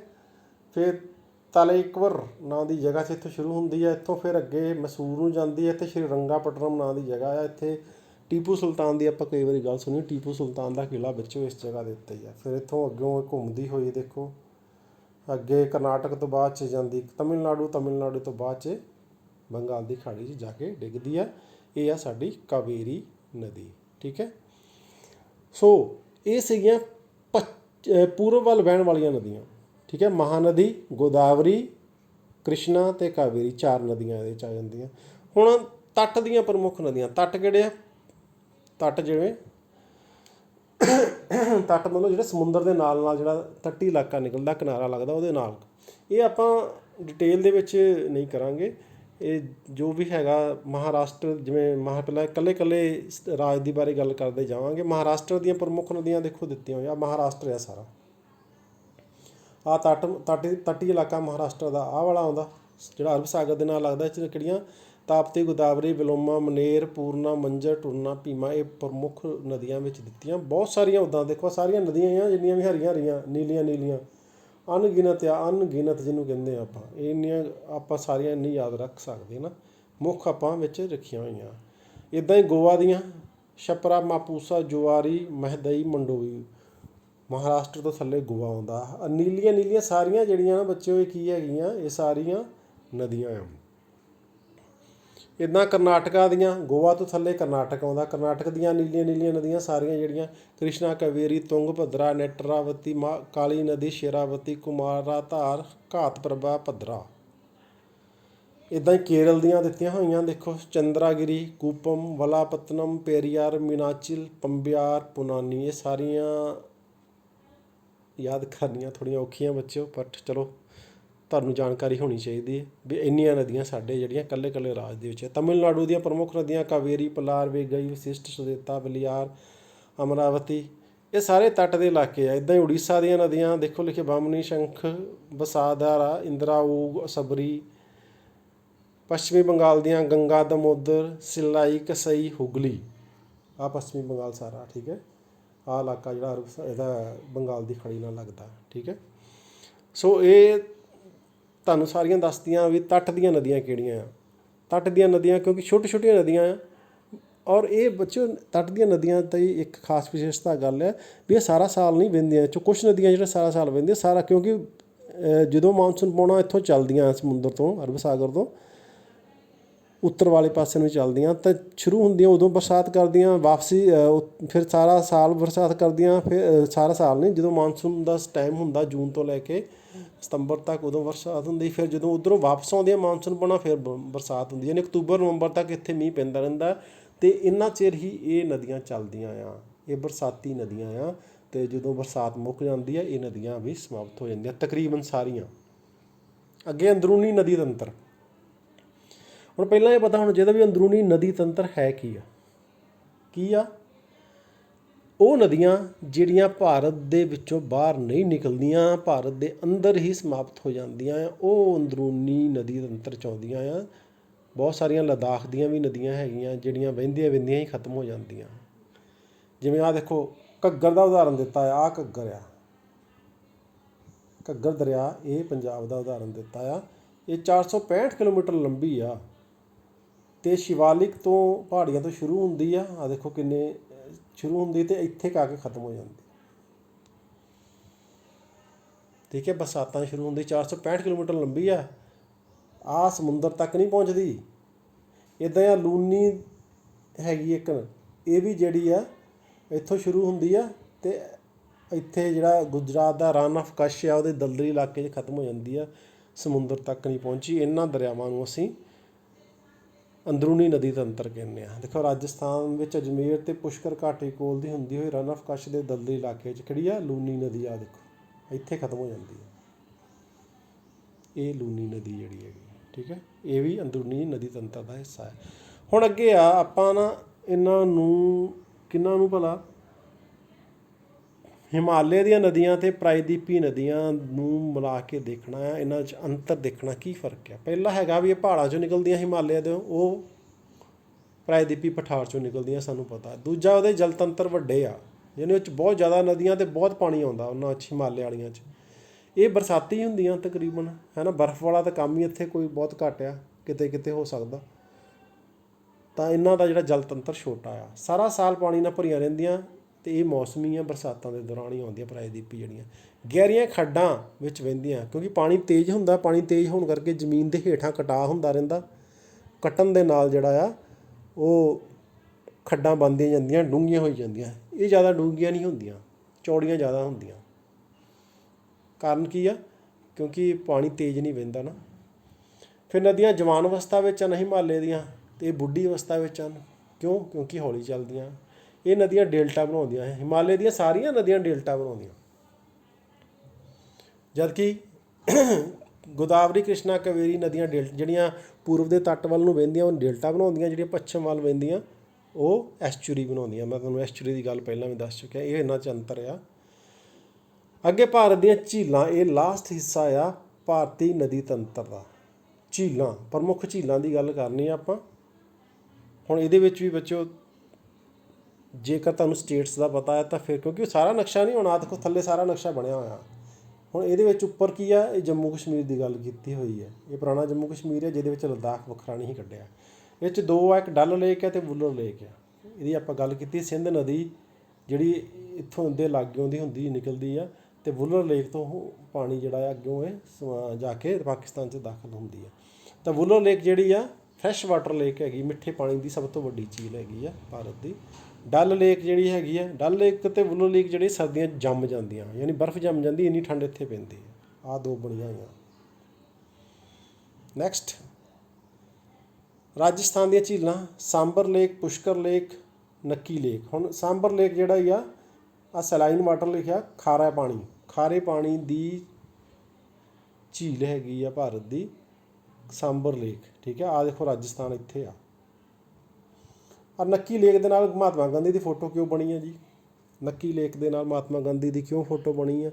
ਕਿਉਂਕਿ ਜਦੋਂ ਮਹਾਤਮਾ ਗਾਂਧੀ ਦੀ ਡੈਥ ਹੁੰਦੀ ਆ, ਉਹਨਾਂ ਦੀਆਂ ਅਸਥੀਆਂ ਜਿਹੜੀਆਂ ਨੱਕੀ ਲੇਕ ਦੇ ਵਿੱਚ ਜਿਹੜੀਆਂ ਸਿੱਟੀਆਂ ਜਾਂਦੀਆਂ, ਇਸ ਕਰਕੇ ਇਹ ਇਸ ਢੰਗ ਨਾਲ ਵੀ ਯਾਦ ਕੀਤੀ ਜਾਂਦੀ। ਕੁਐਸਚਨ ਵੀ ਬਣ ਜਾਂਦਾ ਵੀ ਮਹਾਤਮਾ ਗਾਂਧੀ ਦੀਆਂ ਅਸਥੀਆਂ ਨੂੰ ਕਿੱਥੇ ਪ੍ਰਵਾਹ ਕੀਤਾ ਗਿਆ ਸੀ, ਤਾਂ ਨੱਕੀ ਲੇਕ ਆ। ਪੁਸ਼ਕਰ ਲੇਕ ਇੱਕ ਪਵਿੱਤਰ ਲੇਕ ਆ, ਇਹਦੇ ਆਲੇ ਦੁਆਲੇ ਜਿਹੜਾ ਅਜਮੇਰ ਦੇ ਕੋਲ ਆ, ਅਜਮੇਰ 'ਚ ਜਿਹੜੀ ਹੈਗੀ ਆ ਬਹੁਤ ਧਾਰਮਿਕ ਉਹਨੂੰ ਮੰਨਿਆ ਜਾਂਦਾ, ਇਸ ਨੂੰ ਪੁਸ਼ਕਰ ਲੇਕ ਨੂੰ ਬਹੁਤ ਸਾਰੇ ਲੋਕ ਜਿਹੜੇ ਪੁਸ਼ਕਰ ਮੇਲਾ ਇੱਥੇ ਹੁੰਦਾ ਉੱਥੇ ਉਹਨੂੰ ਅਟੈਂਡ ਕਰਨ ਜਾਂਦੇ ਆ, ਠੀਕ ਹੈ। ਅਜਮੇਰ ਦੇ ਵਿੱਚ ਆ ਦਰਗਾਹ, ਉੱਥੇ ਸ਼ਰੀਫ ਵੀ ਬਹੁਤ ਮਸ਼ਹੂਰ ਹੈਗੀ ਆ। ਅੱਗੇ ਆ ਜੀ ਗੁਜਰਾਤ ਦੇ ਵਿੱਚ ਨਾਲ ਸਰੋਵਰ ਲੇਕ, ਜਿੱਥੇ ਬਰਡ ਸੈਂਚਰੀ ਹੈਗੀ ਆ ਗੁਜਰਾਤ। ਇੱਥੇ ਆਇਆ ਨਕਸ਼ੇ ਨੂੰ ਵੀ ਦੇਖ ਲਓ ਜੇ ਤੁਸੀਂ ਨਾ ਪੋਜੀਸ਼ਨ ਕਲੀਅਰ ਹੋਵੇ ਨਾ, ਹਰੇਕ ਦੇ ਨਾਲ ਨਕਸ਼ਾ ਬਣਿਆ। ਅੱਗੇ ਉੱਤਰਾਖੰਡ, ਇਹਦੇ ਵਿੱਚ ਨੈਣੀਤਾਲ ਲੇਕ ਆ ਮਸੂਰੀ ਦੇ ਕੋਲ, ਠੀਕ ਹੈ। ਇਹਦੇ ਵਿੱਚੋਂ ਰਾਮ ਗੰਗਾ ਨਦੀ ਨਿਕਲਦੀ ਆ, ਆਪਾਂ ਪੜ੍ਹਿਆ ਸੀਗਾ। ਭੀਮਤਾਲ ਲੇਕ ਵੀ ਇਹਦੇ ਕੋਲ ਹੀ ਹੈਗੀ, ਲਾਰਜੈਸਟ ਲੇਕ ਇਨ ਕੁਮਾਊਂ ਰੀਜਨ। ਮੱਧ ਪ੍ਰਦੇਸ਼ ਦੇ ਵਿੱਚ ਭੋਜਤਾਲ ਅਪਰ ਲੇਕ ਹੈਗੀ, ਲਾਰਜੈਸਟ ਆਰਟੀਫਿਸ਼ੀਅਲ ਲੇਕ ਕਿਹੜੀ ਹੁੰਦੀ? ਜਿਹੜੀ ਇਨਸਾਨਾਂ ਵੱਲੋਂ ਆਪ ਬਣਾਈ ਗਈ ਹੋਵੇ, ਯਾਨੀ ਵੱਡਾ ਸਾਰਾ ਟੋਆ ਪੁੱਟ ਕੇ ਜਿਹੜਾ ਨਾ ਮਿੱਟੀ ਵਿੱਚੋਂ ਕੱਢ ਕੇ ਅਤੇ ਪਾਣੀ ਇਕੱਠਾ ਕੀਤਾ ਗਿਆ, ਉਹਨੂੰ ਆਰਟੀਫਿਸ਼ੀਅਲ ਲੇਕ ਕਹਿੰਦੇ ਆ। ਮੱਧ ਪ੍ਰਦੇਸ਼ ਦੇ ਵਿੱਚ ਕੁਐਸਚਨ ਆ ਜਾਂਦਾ। ਆਂਧਰਾ ਪ੍ਰਦੇਸ਼ ਅਤੇ ਤੇਲੰਗਾਨਾ ਦੇ ਵਿੱਚ ਹੁਸੈਨ ਸਾਗਰ ਲੇਕ, ਕੋਲੈਰੂ ਲੇਕ, ਪੁਲਕਿਤ ਲੇਕ ਵੀ ਮਸ਼ਹੂਰ ਹੈਗੀ ਆ। ਕਿਉਂ? ਬ੍ਰੈਕਿਸ਼ ਵਾਟਰ ਲਿਖਿਆ, ਬ੍ਰੈਕਿਸ਼ ਵਾਟਰ ਯਾਨੀ ਖਾਰਾ ਪਾਣੀ। ਦੂਜੀ ਸਭ ਤੋਂ ਵੱਡੀ ਖਾਰੇ ਪਾਣੀ ਦੀ ਝੀਲ ਹੈਗੀ ਹੈ ਪੁਲਕਿਤ ਲੇਕ। ਇਹ ਕਿੱਥੇ ਹੈਗੀ ਹੈ?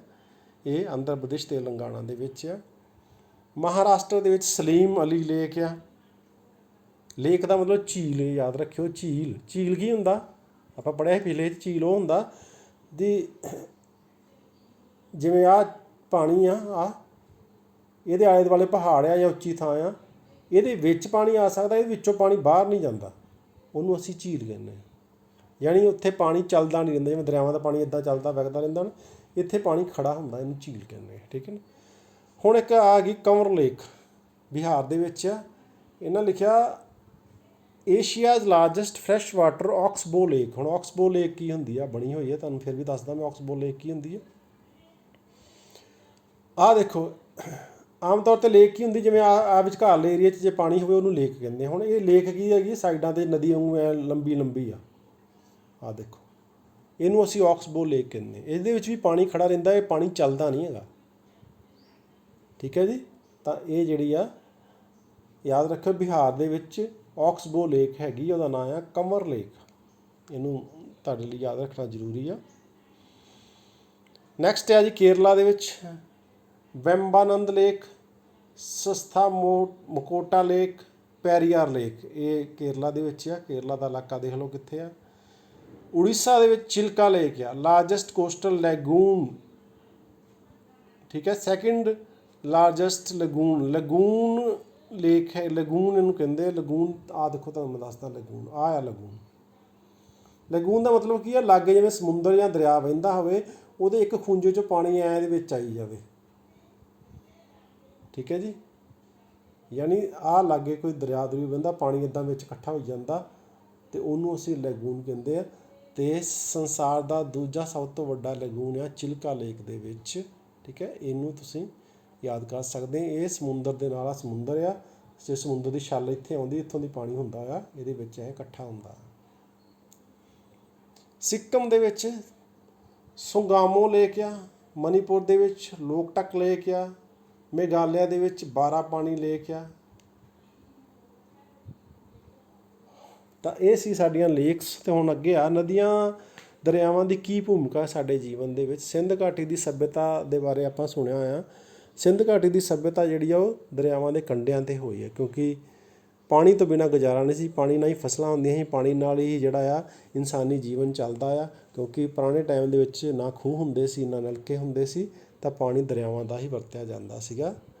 ਦੂਜਾ ਆ, ਪਾਣੀ ਨੇ ਸੰਸਾਰ ਦੀ ਸੱਭਿਅਤਾਵਾਂ ਵਿੱਚ ਜਨਮ ਦਿੱਤਾ। ਮਿਸਰ ਦੀ ਸੱਭਿਅਤਾ ਆ, ਸਿੰਧ ਘਾਟੀ ਦੀ ਸੱਭਿਅਤਾ, ਹੜੱਪਾ ਦੀ ਸੱਭਿਅਤਾ, ਇਹ ਚੀਨੀ ਸੱਭਿਅਤਾ, ਇਹ ਸਾਰੀਆਂ ਪਾਣੀ ਦੇ ਕੰਢੇ 'ਤੇ ਹੋਈਆਂ ਆ। ਯਾਨੀ ਸਾਰੇ ਲੋਕ ਕਿਉਂਕਿ ਜਦੋਂ ਵੀ ਉਹਨਾਂ ਦੀ ਖੁਦਾਈ ਹੋਈ ਆ ਧਰਤੀ ਦੇ ਹੇਠਾਂ ਤੋਂ ਜੋ ਲੱਭਿਆ ਉੱਥੋਂ ਇਹ ਪਤਾ ਲੱਗਦਾ ਰਿਹਾ ਵੀ ਇਹ ਜਿਹੜੇ ਸੱਭਿਅਤਾਵਾਂ ਦਾ ਜਨਮ ਪਾਣੀ ਨੇ ਕੀਤਾ ਆ, ਪਾਣੀ ਦੇ ਕੋਲ ਹੋਇਆ। ਫਿਰ ਲੋਕ ਗੀਤ, ਕਹਾਣੀਆਂ, ਲੋਕ ਨਾਚ ਪਾਣੀ 'ਤੇ ਆਧਾਰਿਤ ਰਹੇ ਆ। ਪਾਣੀ ਦੀ ਐਡੀ ਇੰਪੋਰਟੈਂਸ ਹੈਗੀ ਜੀਵਨ ਦੇ ਵਿੱਚ। ਭਾਰਤ ਦੀਆਂ ਨਦੀਆਂ ਵੀ ਭਾਰਤੀ ਆਰਥਿਕਤਾ ਮਤਲਬ ਭਾਰਤ ਦੇ ਇਕੋਨਮੀ ਦੇ ਵਿੱਚ, ਭਾਰਤ ਦੇ ਦੇਸ਼ ਦੇ ਵਿੱਚ ਬਹੁਤ ਯੋਗਦਾਨ ਦਿੰਦੀਆਂ ਆ। ਬਹੁਤ ਸਾਰੀ ਆਮਦਨ ਦਾ ਸਾਧਨ ਜਿਹੜੀਆਂ ਭਾਰਤ ਦੀਆਂ ਨਦੀਆਂ ਆ, ਜਿਵੇਂ ਮੱਛੀਆਂ ਪਾਲੀਆਂ ਜਾਂਦੀਆਂ ਆ ਅਤੇ ਜਿਹੜਾ ਹੈਗਾ ਆ ਇਹਦੇ ਵਿੱਚੋਂ ਵਪਾਰ ਵੀ ਕੀਤਾ ਜਾਂਦਾ ਆ। ਮਹੱਤਵਪੂਰਨ ਕੁਦਰਤੀ ਸੋਮਾ ਆ, ਕੁਦਰਤ ਵੱਲੋਂ ਪਾਣੀ ਮਿਲਦਾ ਆ। ਇੰਨਾ ਪਾਣੀ ਜਿਹੜਾ ਆ ਅਸੀਂ ਜਿਹੜਾ ਆ ਨਹੀਂ ਇਹਦਾ ਪ੍ਰਬੰਧ ਕਰ ਸਕਦੇ ਹਾਂ ਅਤੇ ਇਹ ਕੁਦਰਤੀ ਸੋਮਾ ਆ। ਜਿਊਣ ਲਈ, ਖੇਤੀਬਾੜੀ ਲਈ, ਸਿੰਜਾਈ ਲਈ, ਉਦਯੋਗਾਂ ਲਈ, ਘਰਾਂ ਵਿੱਚ ਹਰ ਜਗ੍ਹਾ 'ਤੇ ਪਾਣੀ ਦੀ ਲੋੜ ਆ। ਭਾਰਤੀ ਨਦੀਆਂ ਦੇ ਉਸਾਰੇਪਨ ਬਿਜਲੀ ਘਰ ਭਾਰਤ ਦੇ ਕਾਰਖਾਨਿਆਂ ਨੂੰ ਚਲਾ ਰਹੇ ਨੇ। ਹੁਣ ਭਾਖੜਾ ਡੈਮ ਦੇਖੋ ਕਿੱਡਾ ਵੱਡਾ ਪਲਾਂਟ ਹੈ, ਸਾਰੇ ਪੰਜਾਬ ਨੂੰ, ਹਿਮਾਚਲ ਨੂੰ, ਹਰਿਆਣੇ ਨੂੰ, ਦਿੱਲੀ ਨੂੰ ਜਿਹੜਾ ਆ ਬਿਜਲੀ ਦੀ ਸਪਲਾਈ ਕਰਦਾ ਆ। ਅੰਦਰੂਨੀ ਜਲ ਮਾਰਗੀ ਆਵਾਜਾਈ, ਕਿਸ਼ਤੀਆਂ ਦੇ ਰਾਹੀਂ ਆਪਾਂ ਇੱਧਰ ਉੱਧਰ ਜਾ ਸਕਦੇ ਹਾਂ। ਹੁਣ ਨਦੀਆਂ ਵਿੱਚ ਪ੍ਰਦੂਸ਼ਣ ਹੋ ਰਿਹਾ। ਪ੍ਰਦੂਸ਼ਣ ਸਾਨੂੰ ਪਤਾ ਕਿਵੇਂ, ਇੱਕ ਤਾਂ ਆਪਾਂ ਨਦੀਆਂ ਦੇ ਵਿੱਚ ਬਹੁਤ ਕੁਛ ਸੁੱਟਦੇ ਪਏ, ਗੰਦ ਮੰਦ ਜਿੰਨਾ ਵੀ ਆ। ਦੂਸਰਾ, ਮੁਹੱਲਿਆਂ ਦਾ, ਕਲੋਨੀਆਂ ਦਾ ਜਿੰਨਾ ਵੀ ਵੇਸਟ ਪਾਣੀ ਹੈਗਾ, ਠੀਕ ਹੈ, ਉਹ ਨਦੀਆਂ ਨਾਲਿਆਂ ਵਿੱਚ ਜਾ ਰਿਹਾ। ਬੇਈ ਦੀ ਹਾਲਤ ਤੁਸੀਂ ਦੇਖ ਲਓ, ਸਾਰੇ ਪਿੰਡਾਂ ਦਾ ਪਾਣੀ ਬੇਈ 'ਚ ਜਾਣ ਦਿਆ, ਗੰਦਾ ਪਾਣੀ ਜਿੰਨਾ ਵੀ ਹੈਗਾ ਨਾ, ਸੀਵਰੇਜ ਵਾਲਾ। ਫਿਰ ਜਿਹੜੇ ਵੱਡੇ ਵੱਡੇ ਕਾਰਖਾਨੇ ਆ, ਉਹਨਾਂ ਦੇ ਵਿੱਚ ਪਾਣੀ ਜਿੱਥੇ ਯੂਜ਼ ਹੁੰਦਾ ਉਹ ਵੀ ਪਾਣੀ ਅਸੀਂ ਨਦੀਆਂ 'ਚ ਸਿੱਟ ਰਹੇ ਹਾਂ। ਤਾਂ ਇਹ ਨਦੀਆਂ ਦੀ ਜਿਹੜੀ ਆ ਉਹ 'ਚ ਪ੍ਰਦੂਸ਼ਣ ਫੈਲ ਰਿਹਾ। ਕਿਵੇਂ ਉਹਨੂੰ ਠੀਕ ਕੀਤਾ ਜਾ ਸਕਦਾ ਹੈ? ਅਪ੍ਰੈਲ 1986 ਵਿੱਚ ਗੰਗਾ ਐਕਸ਼ਨ ਪਲਾਨ ਬਣਾਇਆ ਗਿਆ ਸੀਗਾ। ਫਿਰ 2009 ਵਿੱਚ ਗੰਗਾ ਬੇਸਿਨ ਅਥਾਰਟੀ ਦਾ ਨਿਰਮਾਣ ਕੀਤਾ ਗਿਆ ਗੰਗਾ ਦੀ ਸਫਾਈ ਦੇ ਲਈ। 2015 ਵਿੱਚ ਗੰਗਾ ਅਤੇ ਸਤਲੁਜ ਦੀ ਸਫਾਈ ਕਰਵਾਈ ਗਈ, ਕਰੋੜਾਂ ਰੁਪਏ ਜਿਹੜੇ ਖਰਚੇ ਗਏ। ਫਿਰ ਲੋਕਾਂ ਨੂੰ TV, ਅਖਬਾਰ ਦੇ ਰਾਹੀਂ ਜਾਗਰੂਕ ਕੀਤਾ ਜਾਂਦਾ ਵੀ ਉਹ ਪਾਣੀ ਨੂੰ ਨਾ ਵੇਸਟ ਕਰਨ, ਪਾਣੀ ਨੂੰ ਸਾਫ਼ ਰੱਖਣ, ਪਾਣੀ ਦੀ ਸੰਭਾਲ ਕਰਨ। ਵਾਟਰ ਟਰੀਟਮੈਂਟ ਪਲਾਂਟ ਲਾਏ ਗਏ ਆ। ਵਾਟਰ ਟਰੀਟਮੈਂਟ ਪਲਾਂਟ ਕੀ ਆ ਵੀ ਜਿੱਥੇ ਗੰਦਾ ਪਾਣੀ ਆ ਉਹਨੂੰ ਸਾਫ਼ ਕਰਕੇ ਦੁਬਾਰਾ ਵਰਤਣਯੋਗ ਬਣਾਇਆ ਜਾਂਦਾ। ਸਖਤ ਕਾਨੂੰਨ ਅਤੇ ਸਜ਼ਾਵਾਂ ਦਾ ਵੀ ਜਿਹੜਾ ਆ ਇੰਤਜ਼ਾਮ ਕੀਤਾ ਗਿਆ। ਫਿਰ ਧਰਤੀ ਹੇਠਲੇ ਪਾਣੀ ਦੀ ਸੰਭਾਲ ਲਈ ਵੀ ਬਹੁਤ ਸਾਰੇ ਯਤਨ ਕੀਤੇ ਗਏ ਆ। ਸੋ ਬੱਚਿਓ, ਇਹ ਸੀ ਸਾਡਾ ਲੈਸਨ ਡਰੇਨੇਜ ਸਿਸਟਮ ਦੇ ਬਾਰੇ, ਇੰਡੀਅਨ ਡਰੇਨੇਜ ਸਿਸਟਮ ਵੀ ਭਾਰਤੀ ਨਦੀ ਤੰਤਰ ਕੀ ਹੈ। ਤਾਂ ਇਹਦੇ ਵਿੱਚ ਆਪਾਂ ਵੱਖ-ਵੱਖ ਭਾਗਾਂ ਨੂੰ ਕੀਤਾ। ਹਿਮਾਲਯ ਦੀਆਂ ਨਦੀਆਂ ਕੀਤੀਆਂ, ਪ੍ਰਾਇਦੀਪੀ ਪਠਾਰ ਦੀਆਂ ਨਦੀਆਂ ਕੀਤੀਆਂ ਆ, ਫਿਰ ਤੱਟ ਦੀਆਂ ਨਦੀਆਂ ਕੀਤੀਆਂ, ਫਿਰ ਜਿਹੜੀਆਂ ਅੰਦਰੂਨੀ ਨਦੀਆਂ ਜਿਹੜੇ ਵਿੱਚ ਰਹਿ ਜਾਂਦੀਆਂ ਆ, ਫਿਰ ਝੀਲਾਂ ਬਾਰੇ ਵੀ ਪੜ੍ਹਿਆ ਆ। ਤਾਂ ਅਸੀਂ ਜਿੰਨਾ ਵੀ ਮੁੱਖ ਸੀਗਾ, ਮੇਨ ਚੀਜ਼ ਸੀਗੀ, ਉਹ ਸਾਰੀ ਅਸੀਂ ਪੜ੍ਹ ਲਈ ਆ। ਜੇਕਰ ਅਸੀਂ ਸ਼ਾਰਟ ਦੇ ਵਿੱਚ ਜੇਕਰ ਹੋਰ ਡਿਟੇਲ 'ਚ ਜਾਣਾ ਆ ਤਾਂ ਹਰੇਕ ਨਦੀ ਦੀਆਂ ਜਿਹੜੀਆਂ ਸਹਾਇਕ ਨਦੀਆਂ ਆ, ਹੁਣ ਸਹਾਇਕ ਨਦੀਆਂ ਦੀਆਂ ਵੀ ਸਹਾਇਕ ਨਦੀਆਂ ਅੱਗੇ ਹੈਗੀਆਂ। ਅਤੇ ਜਿਉਂ-ਜਿਉਂ ਹੁਣ ਆਪਾਂ 10th ਦੇ ਹਿਸਾਬ ਨਾਲ, 9th 10th ਦੇ ਹਿਸਾਬ ਨਾਲ ਆਪਣੀ ਤਿਆਰੀ ਕੀਤੀ ਹੈ ਨਾ, ਜਿਉਂ-ਜਿਉਂ ਆਪਾਂ ਅਗਲੀਆਂ ਕਲਾਸਾਂ 'ਚ ਵੱਡੀਆਂ ਜਾਵਾਂਗੇ, ਸਾਨੂੰ ਹਰੇਕ ਲੈਸਨ ਨੂੰ ਹੋਰ ਵਿਸਥਾਰ ਦੇ ਨਾਲ ਦੱਸਿਆ ਜਾਊਗਾ। ਪਰ ਜੇਕਰ ਬੱਚਿਓ ਆਪਾਂ NTSC ਦੀ ਤਿਆਰੀ ਕਰਨੀ ਆ ਤਾਂ ਜਿੰਨੀਆਂ ਕੁ ਗੱਲਾਂ ਤੁਹਾਨੂੰ ਵਿੱਚ ਦੱਸੀਆਂ ਗਈਆਂ ਆ ਉਹ ਇਸ ਲੈਸਨ ਦੇ ਵਿੱਚ ਹਰ ਪੱਖ ਨੂੰ ਕਵਰ ਕਰਦੀਆਂ ਆ। ਸੋ ਬੱਚਿਓ, ਆਸ ਹੈ ਵੀ ਤੁਹਾਨੂੰ ਸਾਰਾ ਲੈਸਨ ਸਮਝ ਲੱਗ ਗਿਆ ਹੋਊਗਾ। ਇਹਦੇ ਨਾਲ ਰਿਲੇਟਡ ਕੁਇਜ਼ ਵੀ ਜਿਹੜੀ ਆ ਉਹ ਤੁਹਾਨੂੰ ਔਨਲਾਈਨ ਕੁਇਜ਼ ਵੀ ਮੈਂ ਤਿਆਰ ਕੀਤੀ ਆ, ਉਹ ਤੁਹਾਨੂੰ ਭੇਜਦੇ ਹਾਂ। ਸਾਰੇ ਕੁਐਸਚਨ ਆਨਸਰ ਤੁਸੀਂ ਇਹ ਤੋਂ ਅਟੈਂਪਟ ਕਰ ਸਕਦੇ ਹੋ। ਇਸ ਲੈਸਨ ਨੂੰ ਜੋ ਸਮਝਿਆ ਉਹ ਸਮਝ ਦੇ ਮੁਤਾਬਕ ਤੁਸੀਂ ਉਹਨਾਂ ਦੇ ਆਨਸਰ ਦੇ ਸਕਦੇ ਹੋ। ਤਾਂ ਤੁਹਾਡਾ ਬਹੁਤ ਬਹੁਤ ਧੰਨਵਾਦ।